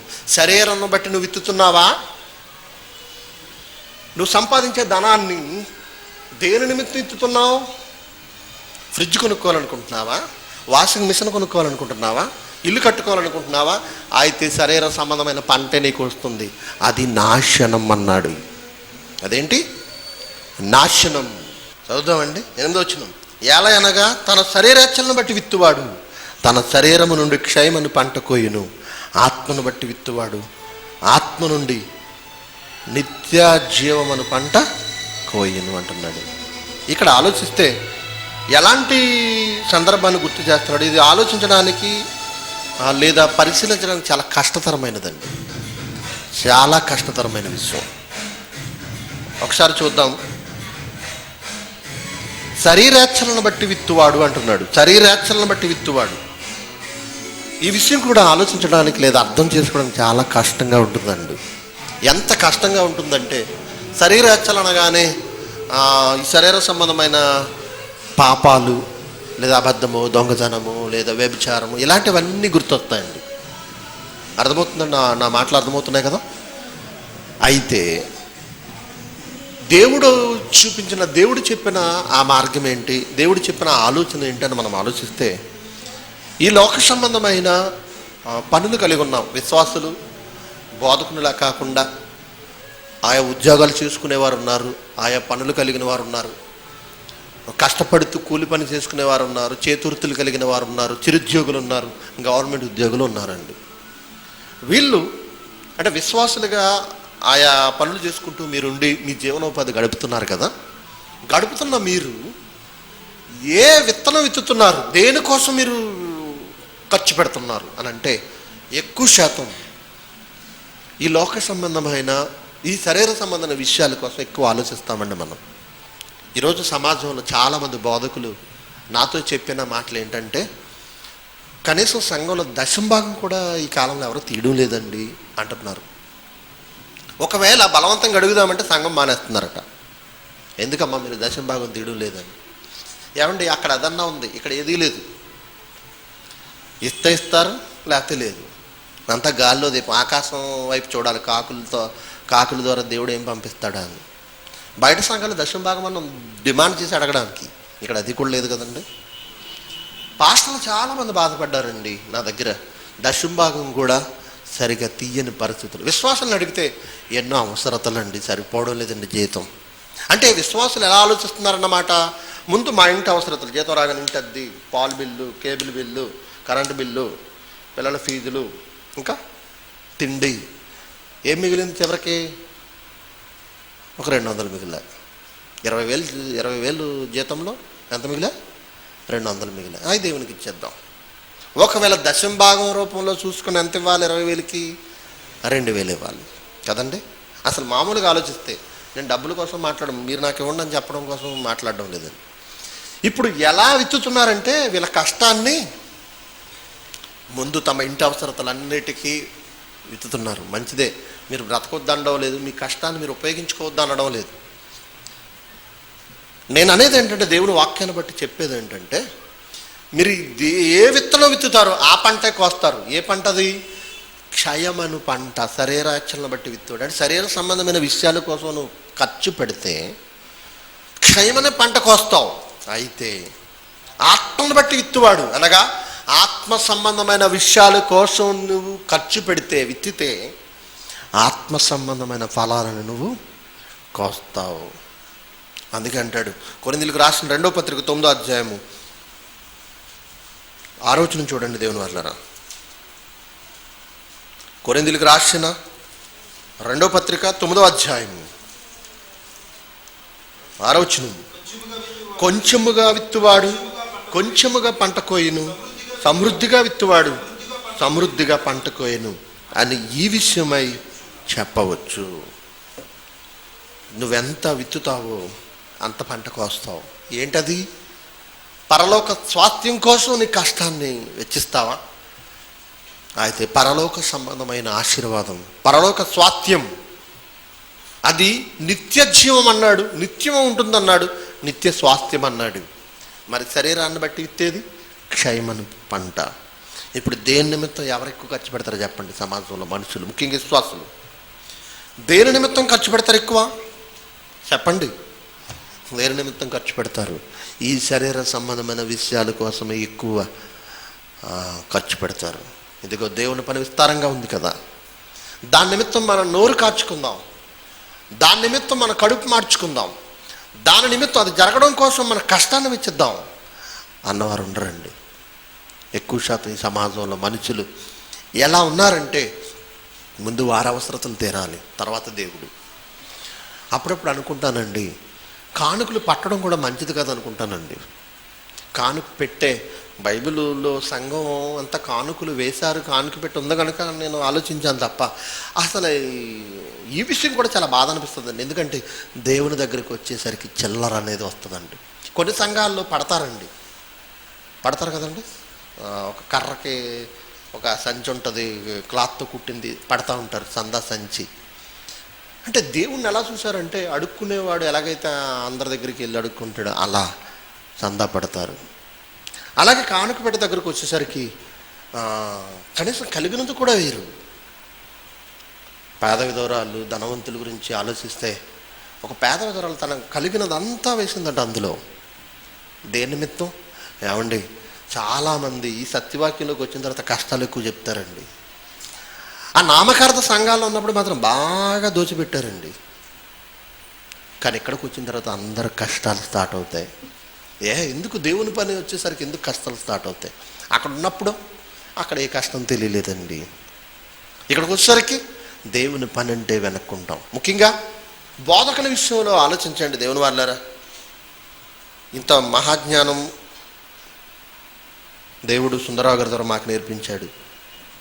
నేను మీకు చెబుతున్నాను, నాలాంటి వారు ఎందరో తమ ప్రాంతాల్లో ఉన్న వారికి చెబుతున్నప్పుడు వినేవారు బోధించేవానికి ఏం చేయగలుగుతున్నారు చెప్పండి? అన్నయ్య మీ పరిస్థితులు ఏంటని ఎప్పుడైనా ఎవరైనా అడిగారా? ఎవరు అడగలేదు. అన్నయ్య మీకు ఎన్ని అవసరతలు ఉన్నాయి ఎవరైనా అడిగారా?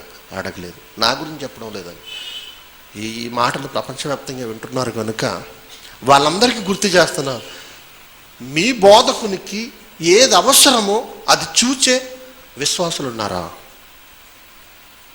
ఏమన్నాడు తెలుసండి? పనివాడు జీతానికి పాత్రుడు అన్నాడండి. చూస్తారా? మత్తయి సువార్త 10వ అధ్యాయం 10వ వచనం యేసుక్రీస్తు వారు చెప్తున్నాడు. యేసుక్రీస్తు వారు ఏం చెప్పారు అక్కడ దేవుడు రాయించాడు మత్తయి గారి ద్వారా. మత్తయి సువార్త 10వ అధ్యాయం 10వ వచనం. మత్తయి సువార్త 10వ అధ్యాయం 10వ వచనం చూడండి దేవుని వల్ల.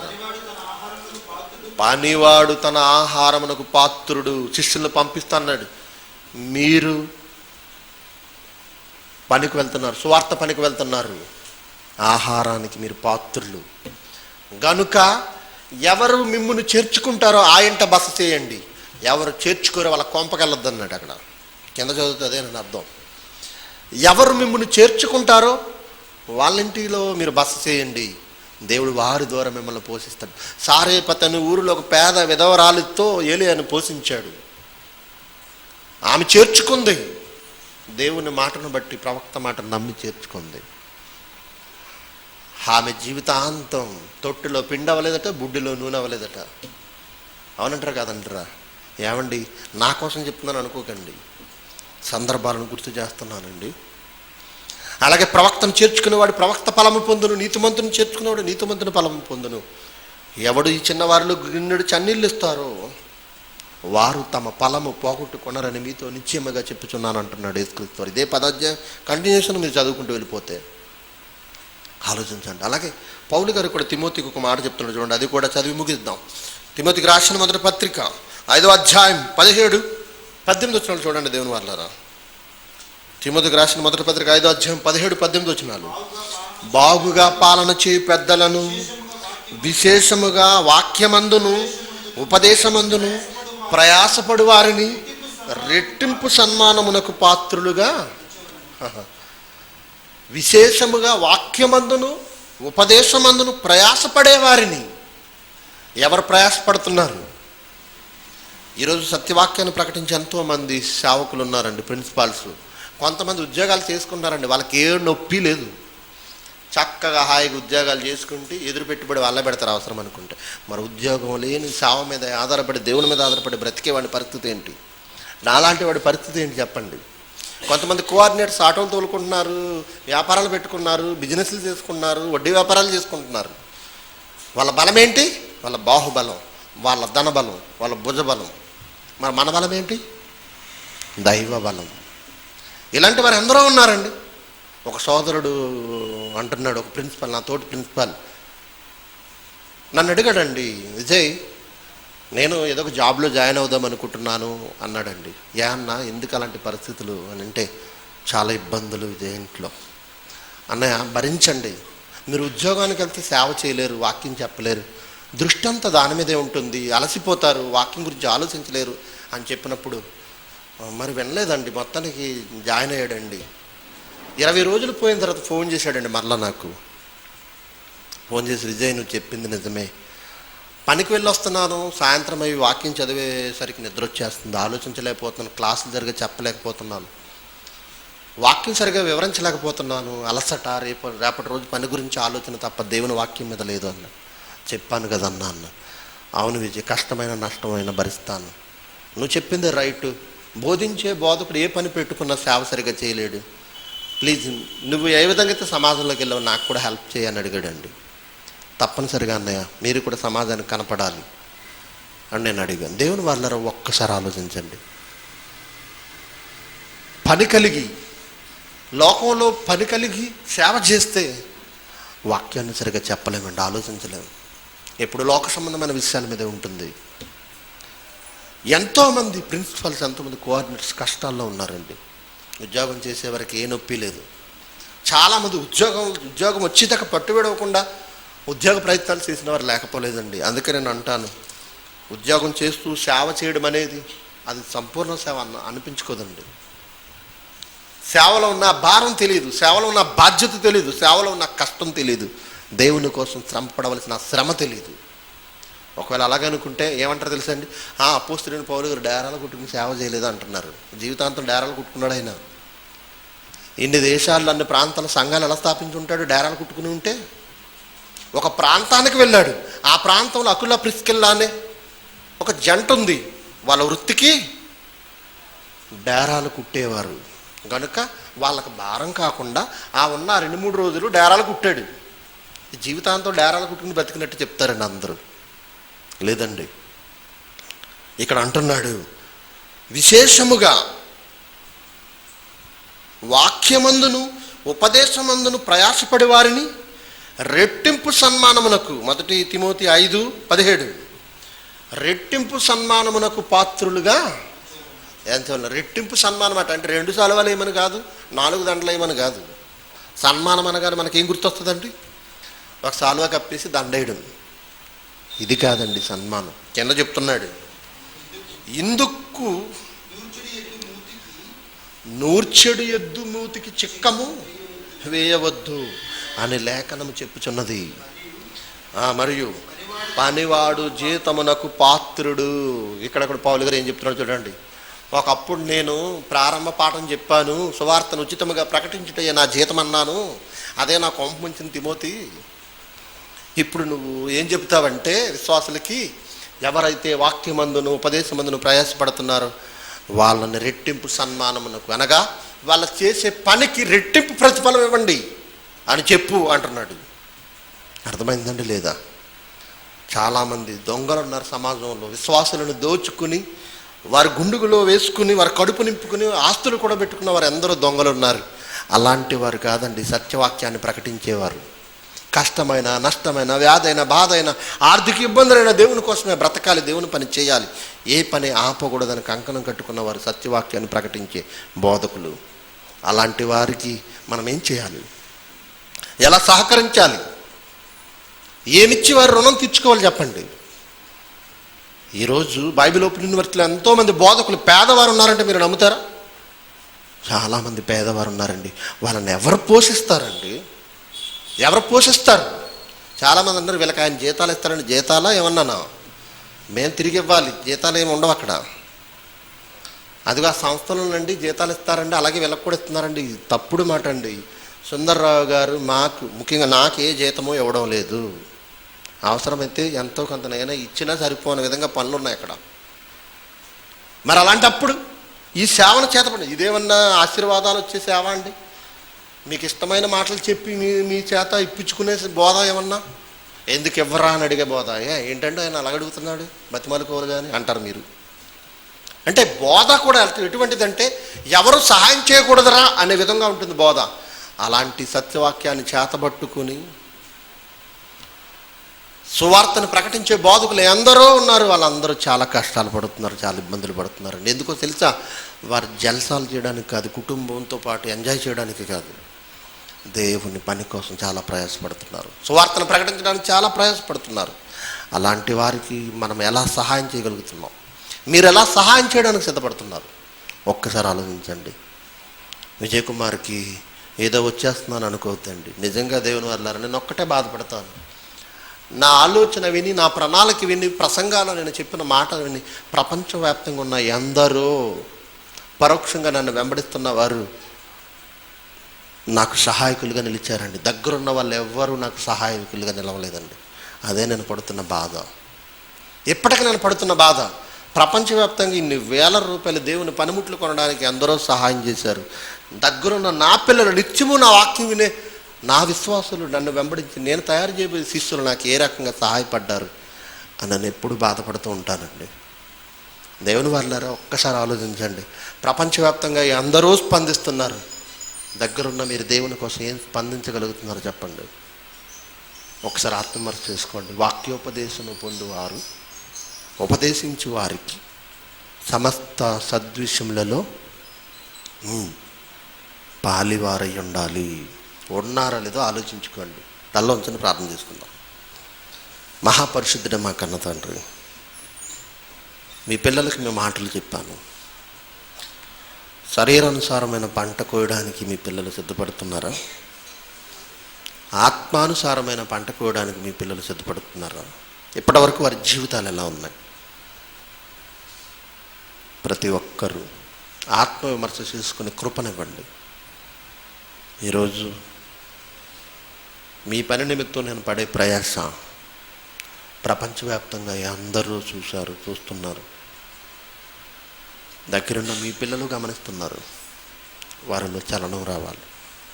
మీ పనిని విస్తారంగా జరిగించే యోధులుగా, క్రీస్తు సైనికులుగా, నిజ క్రైస్తవులుగా మీ పిల్లలు ఉండాలి. అట్టి భాగ్యం మీ పిల్లలకి మనం వేడుకుంటూ క్రీస్తు వారి పేరిట ప్రార్థన అడిగి వేడుకొనిచున్నాము తండ్రి. ఆమేన్. అందరికీ వందనాలండి.